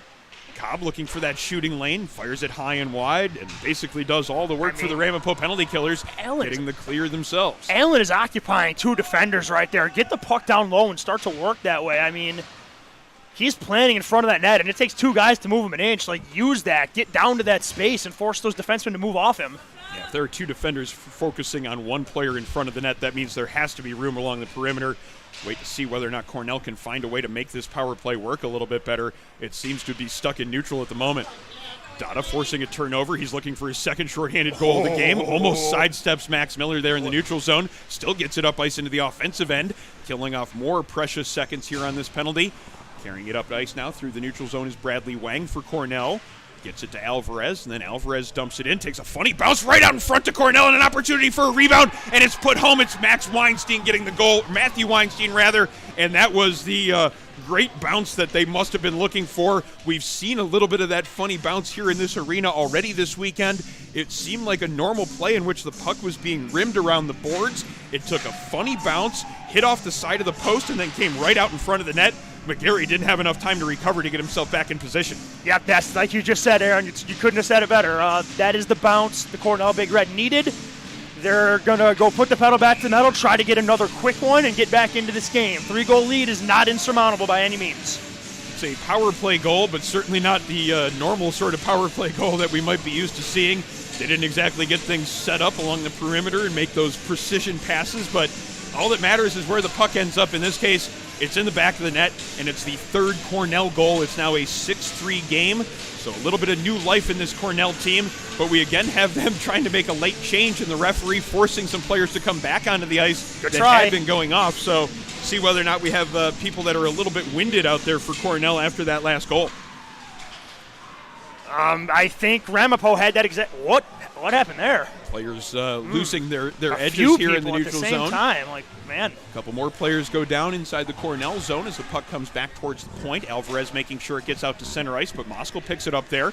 Ramapo then sends it right back into the offensive zone as we approach 12 minutes to play in regulation. Puck along the near boards, knocked down by Pasquiel. Fans on his shot. That allows Alvarez to take it up ice. Gains the red line and dumps it in. Putting some pressure on here is going to be Sean Benko. Benko forces a turnover here as the puck comes out to the near side. Then another big hit along the near wall, as taking that hit was Harry Akins. Seems to be none the worse for wear, though, as he's set up here, accepting a pass just outside the blue line, now putting some pressure on the defenseman himself. Puck is played around behind the net. Allen's the first one to it. Make sure it stays down low in the offensive zone. Another funny bounce as it comes right back out to Allen. Takes that big slap shot and a save made by McGarry as Allen wound up on that with the slapper from about the face-off dot in the far circle. The bounces are going for Cornell. They've already gotten 1 goal because of that. Let's see whether or not they can make any of these favorable bounces go in their direction for the next 11 minutes. I mean, if they can get another one, the tide changes here. So, and there's that forecheck right here. So Cornell is pulling out all the stops right here, Aaron. Unable to keep it in the zone, though, as it comes out to center ice. Sent right back in by Allen as they do a good job of getting back on the play to make sure that Ramapo doesn't have a lane up ice. Now Benko getting it out in front. Allen with a golden opportunity. Great save by McGarry as Cornell getting a little bit of push here in the last few minutes after picking up their 3rd goal in the power play. Shanley up ice for Ramapo. Just dumps it right in on goal. Weiss pinning it between his arm and his chest. Holds on for a whistle. 11:08 is what remains here in 3rd period play. Cornell's got the last goal in this game, and they have a little bit of life now because of it. Let's see whether or not they're able to build on that and continue to chip away at this Ramapo lead. Yeah, but Ramapo, again, they're going to try to get back to the offensive because the best defense is just playing in the other end the whole time, and that's what they're going to try to do. They're going to use their size and their strength and puck movement, but right here, Cornell's going to gain possession trying to break it out. Dennis Brown accepting a pass up the left wing. Across to Padmanabhan and then across the blue line. Cobb trying to beat his man to the puck. He does and then feeds it out in front. Goes off a Ramapo stick and just barely wide of the net. Wang can't keep it in here at the near boards. Has to chase it down and beat Eddie Dada to it in the neutral zone. That allows Dysert to dump it in right on goal. Grabbed by the glove hand of McGarry. A couple of Cornell players nearby, so he holds on for a whistle. Now there's 10:37 to go in the 3rd period. Cornell here going to have an offensive zone draw coming up as both teams make some changes. Yep, and Cornell, they've been adding pressure, but now they have to add more. We're approaching the halfway point of this 3rd period, so we're getting to do or die time right now for the Big Red. Ramapo winning that face-off as they started up the far side, getting it out to center ice where it's going to be picked up and looked to move forward by Franklin Berry. Berry has a man here in the neutral zone, but it's a little bit behind Kratsios. Ramapo sending it right back into the offensive zone themselves. Berry again starting it up the far wall. Kratsios taking a big hit in front of the Cornell bench. As it comes back to Kimball inside the Ramapo zone. Waldron tries to get it out of the zone up the near wall, but it's kept in at the point. And now a bouncing puck is eventually found by Rory Maurer. He can't get it out on the far side. Berry's shot doesn't get through, as getting that block was Nicholas Waldron. Waldron then kicks it up ice, and now Kimball carrying it into the offensive zone. Good play by Berry to cut him off on that angle along the wall, but it's going to be Moskal, the first one to it in that far corner with 3 Cornell players on him. Eventually it comes out to Harry Akins, who heads in behind the net, then changes course and heads up the far wall. Backhand pass, too far for any intended targets for Cornell, and a pretty easy pickup by Waldron. Now looking to move it back up ice for Ramapo, but his pass is intercepted by Kratsios.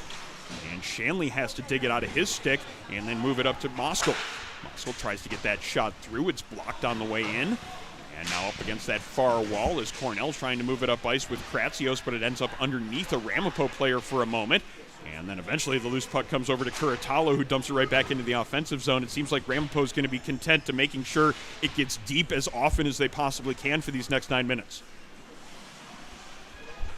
Padmanabhan looking to start it up ice up the right side. His bank pass off the boards, too far for Max Miller to pick up, and it's sent right back in behind the net. Bradley Wang dropping it back to Padmanabhan there as he circles around behind the net. Now starts it up that far wall. Max Miller accepting a pass, moving it along to Benko, and Benko coming in, but this is a 2-on-4 essentially, as Ramapo doing an excellent job of making sure they maintain their defensive assignments. Puck up that far wall. Maurer's going to look to move it out of the zone here, and he does so by floating it into center ice. Bradley Wang picking it up here.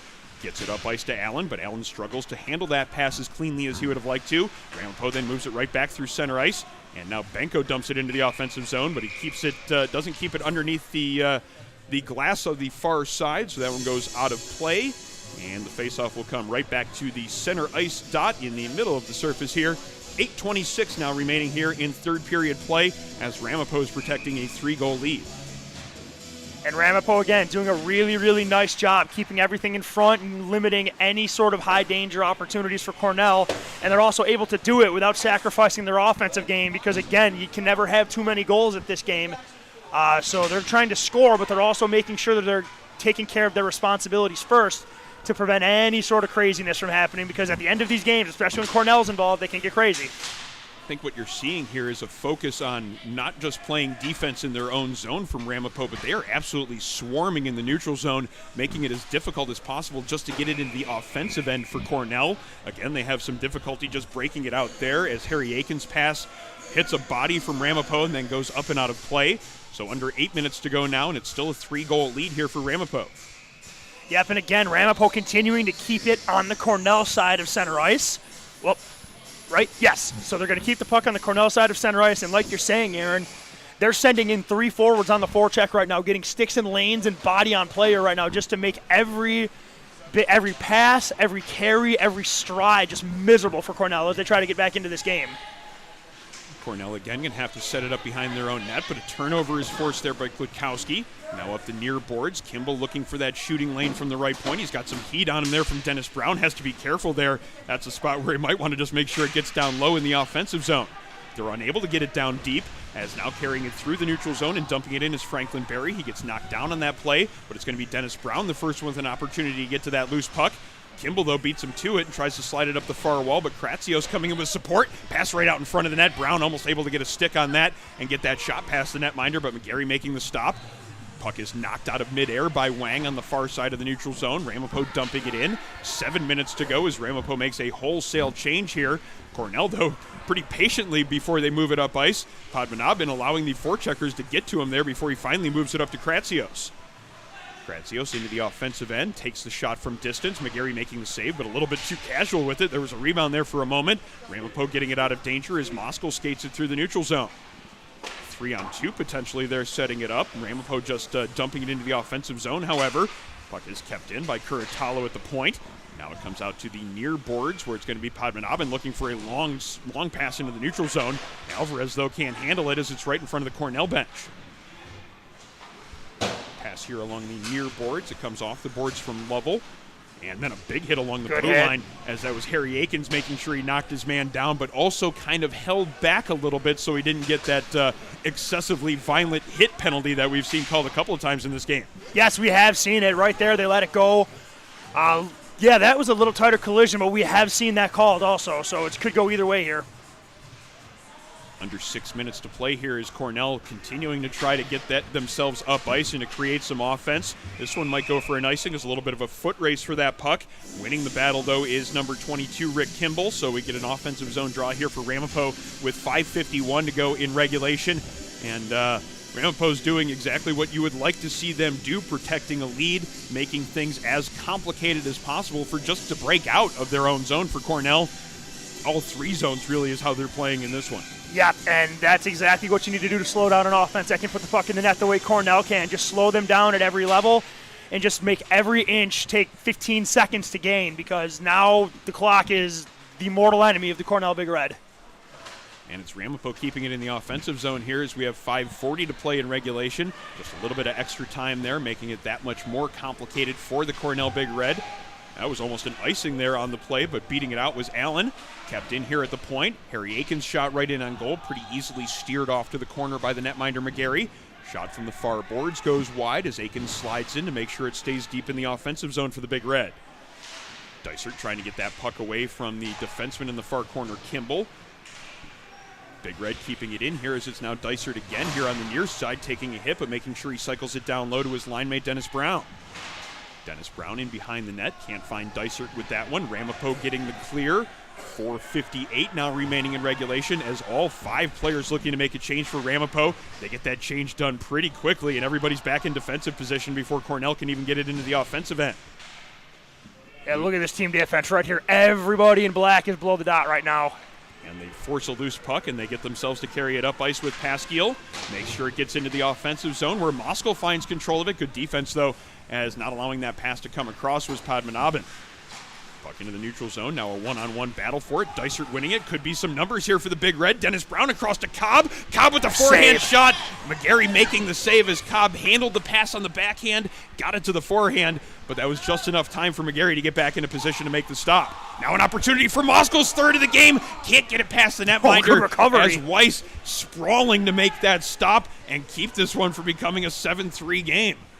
4 minutes now to play in regulation as the team's now trading chances at each side of the rink. Padmanabhan now looking to skate it through the neutral zone, almost runs into a teammate. Now coming into the zone 2-on-5 as yet again it's Ramapo making sure they're being defensively disciplined here in this one as they protect a 3-goal lead. Pasquiel trying to get that puck out of the zone, bouncing puck right in the slot. Curatalo clears it out of danger. It comes up the near wall.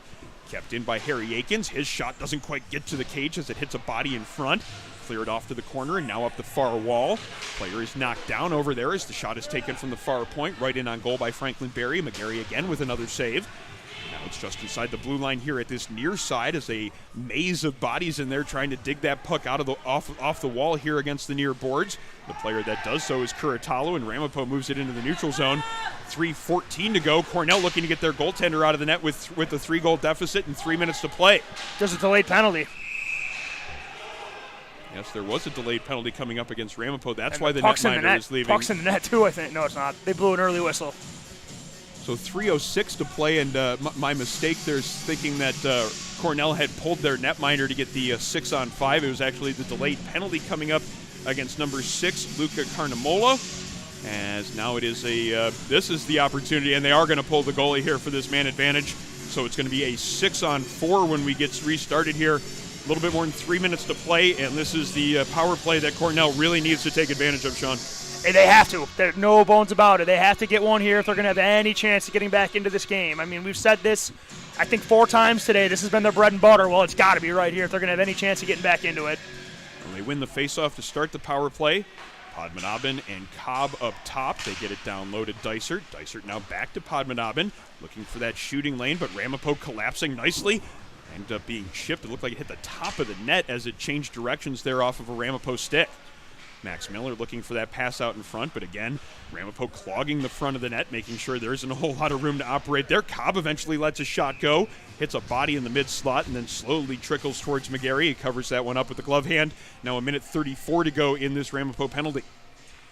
And Ramapo's going to keep everything to the outside, or at least try to, and make sure McGarry sees every shot that comes his way right now. This is Cornell's last breath, so Ramapo's got one. You got to literally deliver one last punch, and they should have it right here. They get the clear there to get it out to center ice. And the Big Red are going to have to regroup here in the neutral zone. Padmanabhan along his own blue line. Feeds it along to Brown, and now back to Padmanabhan. This is a 6-on-4 as the Cornell net is empty. Cobb into the offensive zone up the far wall. He's got 2 men on him, just feeds it around behind the net. Waldron's going to try to get that one cleared. It almost came out in front of the net dangerously. Ramapo able to keep that one from being found by a Cornell stick in a dangerous spot. Padmanabhan now up top as he feeds it over to Cobb. Now back to the midpoint. Padmanabhan over here to this near side as they continue to work it around the perimeter. Ramapo continues to clog the middle of the ice to make it that much more difficult to get those shots through traffic. And now it's Padmanabhan again playing catch with Cobb around the perimeter. This is an excellent penalty kill that we have seen throughout this game. Ramapo's penalty killers are probably why I'm thinking they have this advantage in this game. They have not given this Cornell power play any opportunities to even get it inside that box. Nothing, and even if they do get it deep, they're getting collapsed on by the defense, and then the goaltender standing tall, regardless of anything as well. So this has just been a defensive clinic at 5-on-5 and shorthanded by Ramapo. 19 seconds now left here on this power play. See if Cornell can get any sort of offensive zone opportunities. They haven't even gotten a shot on goal, much less a good chance to get a shot on goal here on this power play. Yep, and this has been pretty much the story of the game right here for Ramapo. Just the aggression and just the patience right now, forcing Cornell into errors and taking advantage right here, right on the spot. Just, kind of a blind turn right to a defenseman, the puck's out of the zone, and we're inside a minute left. 58 seconds to be exact as the Ramapo penalty killers one last thought about what they were doing there. They're looking for Dada for the hat trick. Could be a chance, though, for Miller as he brought it into the offensive zone. Looks like it's a offsides being called there on that play. But mentioning that Ramapo penalty kill, it's kind of the passive yet aggressive penalty kill look, whereas they're giving room around the perimeter to allow the passing, allowing Cornell to kind of move it around the edges. But anytime it starts to move in towards the middle, then they are pouncing on that puck, forcing turnovers, and just making it that much more complicated for this power play unit. They've certainly struggled to generate much offense here in this one. And another penalty kill there a moment ago. And it's still a 3-goal lead in favor of the Ramapo Roadrunners. Cornell taking a timeout here as they try to get one last little bit of strategy to try to get some more pushback here in this game. Yep, you don't want to say too little too late. You definitely want to draw up your best play because we saw Cornell get 2 in 40 seconds. So they're definitely capable of the offense, but Ramapo just needs to keep doing what they're doing. Like you've been saying, Aaron, they've been passive-aggressive. They're letting the Cornell forwards and D-men play catcher on the perimeter, but as soon as they advance towards the net, then the forwards pounce and try to get the turnover. That's aggressive, can lead to mistakes, but it's working today. You're watching live coverage of the UNYCHL Invitational at Elmira, and the Nickel City Hockey Network coverage of the UNYCHL is presented by Buffalo Golf and Social, Buffalo's best destination for year-round practice and instruction. Also, our coverage locally brought to you by the Elmira Tea and Coffee House, a cafe with a cause. Also by Militello Realty, Western New York's premier commercial real estate broker. By West Her Auto, the largest automotive dealership in New York State. By Battaglia Marciano Agency, independent agent for auto, homeowners, commercial, and life insurance. As well as the Hampton Inn Ithaca, Envious Gameware, and by 412 Communications. Timeout is over, and we are back underway here as we might have an opportunity for a foot race to that empty net. Dada, though, unable to beat Cobb to that puck. And Cobb now looking to start the breakout as we're under 40 seconds to play. Dysert up the left wing wall with a man on him, dumps it into the offensive zone as we now have 30 seconds to play. Puck comes back to Dysert in this near corner, into the corner, and then up front. Allen now settling it down, looking for a pass. Still an empty net here for Cornell. Is now an opportunity for Ramapo to shoot it for that empty net. Doesn't go in, but it comes off the backboards right to Eddie Dada. He wins that foot race for the loose puck, and he puts it into the empty net to make it a 7-3 game. That's 3 goals for number 7, Eddie Dada, and that one should put the finishing touches on a Ramapo victory. Absolutely, and no, there's not a player more deserving of that. Well, Moscow might think he deserves the hat trick, but and he does. But Dada, good to see the hardworking captain of these Ramapo Roadrunners get his hat trick, get his due. He's been outstanding all weekend. He has been a constant for this Ramapo team with his speed and his tenacity. Good to see him get rewarded with a hat trick on the final day of this event, and good to see Ramapo, come out, play a good game and handle a very strong Cornell team to get the Empire Conference their second win of the showcase. Loose puck inside the Cornell zone as we're under 10 seconds to play. As Sean mentioned, this is going to be a nice way for Ramapo to finish off this showcase weekend. They had a tough loss on Friday as they battled Binghamton tooth and nail all the way to the end. They forced overtime, but then ended up falling in the extra frame 8-7. Yesterday they had a tough game and they were unable to come out with a victory, but they finished day 3 on a positive note, and it's a 7-3 win here against Cornell, as the team is now congratulating their netminder Dennis McGarry. He was a big part of this win today, Sean. Absolutely. It's good to see him have a great game as well. It's really tough to blame either of the first 2 losses on him despite the scores. So it's really good to see the Roadrunners play well in front of him. As for Cornell, not a great weekend for them. They'll be the first to tell you that. Still a lot to like about this team, a lot to like about them going forward. This was their first taste of a little, I don't want to say their first taste of adversity, but this was the first time they've been handled at all. And they got handled pretty well on back-to-back games. Certainly is not an indictment on them as a team at all, and I don't think they're going to see it that way. They will tell you they probably did not play their best this weekend. There's definitely reason to think that as well. But still a lot to like about where they're headed this season. Ramapo, gets a nice win, their 4th of the season. Continues to show that they're still a very talented team from the run they made last year at Nationals. So, good weekend so far for these two teams, and we'll see. And I'm sure we're going to see both of these teams again, maybe in a rematch sometime down the road. We're going to take a step away here for a moment. We'll be back with our 3 stars of the game presented by West Her. It's a 7-3 win for the Ramapo Roadrunners, and we'll be back in a few moments with the 3 stars of this afternoon's game. I created Buffalo Golf and Social for one reason: to create a space that's different and unique from any other golf facility you've ever been to. It's a place to learn, and it's a place to enjoy. You ready?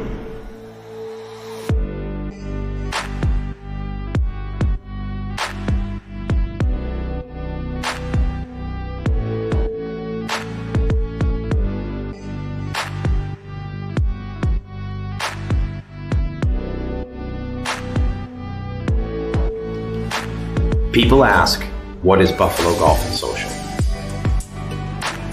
Buffalo Golf and Social is anything you want it to be. It can be the best instruction. It can be a vibe. It can be a hangout with your friends, running a simulator for 4 hours, playing your own playlist, and putting a game up on the TV. We are about everything and anything pertaining to golf. And most importantly, we are trying to build a community of players and a community of people who love and are dedicated to the game.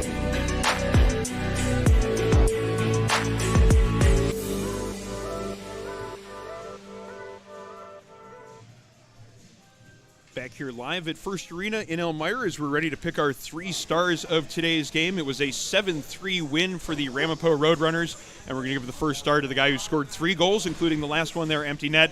Eddie Dada, the captain of the Ramapo Roadrunners, gets the first star. Thomas Moskal, he had a pair of goals in this one. He gets the second star. And the netminder, Dennis McGarry, he is our 3rd star of this game as Ramapo gets a big win to finish off their showcase weekend. Absolutely. They got what they needed. They're going to head home with their heads held just a touch higher, having won that game, playing well in the process, impressive, good Cornell team that's on the rise to handle them as well as they did after 2 tough losses. Really good to see, and I expect Cornell to take the learning experience from this, and I think they'll be just fine going forward. Got a couple more games here from the UNYCHL Invitational at Elmira this afternoon before we wrap up play. We certainly appreciate you joining us for our live coverage here on the Nickel City Hockey Network. Again, our final score from Rink 2 of this matchup, it is Ramapo 7, Cornell 3. We'll be back with one more game here from Rink 2 of First Arena in Elmira in about 30 minutes from First Arena. Please join us for that matchup here on Rink 2 as it will be Niagara against Farmingdale. One more game on the main rink as well. That is Fairfield squaring off with Binghamton. Those two games coming up in a little bit here on the Nickel City Hockey Network, but that should just about do it for this broadcast here from Rink 2. For color commentator Sean McHugh, camera operator Jeff Jazarowski, my name's Aaron Elpern. Thanks for joining us. Enjoy the rest of your Saturday.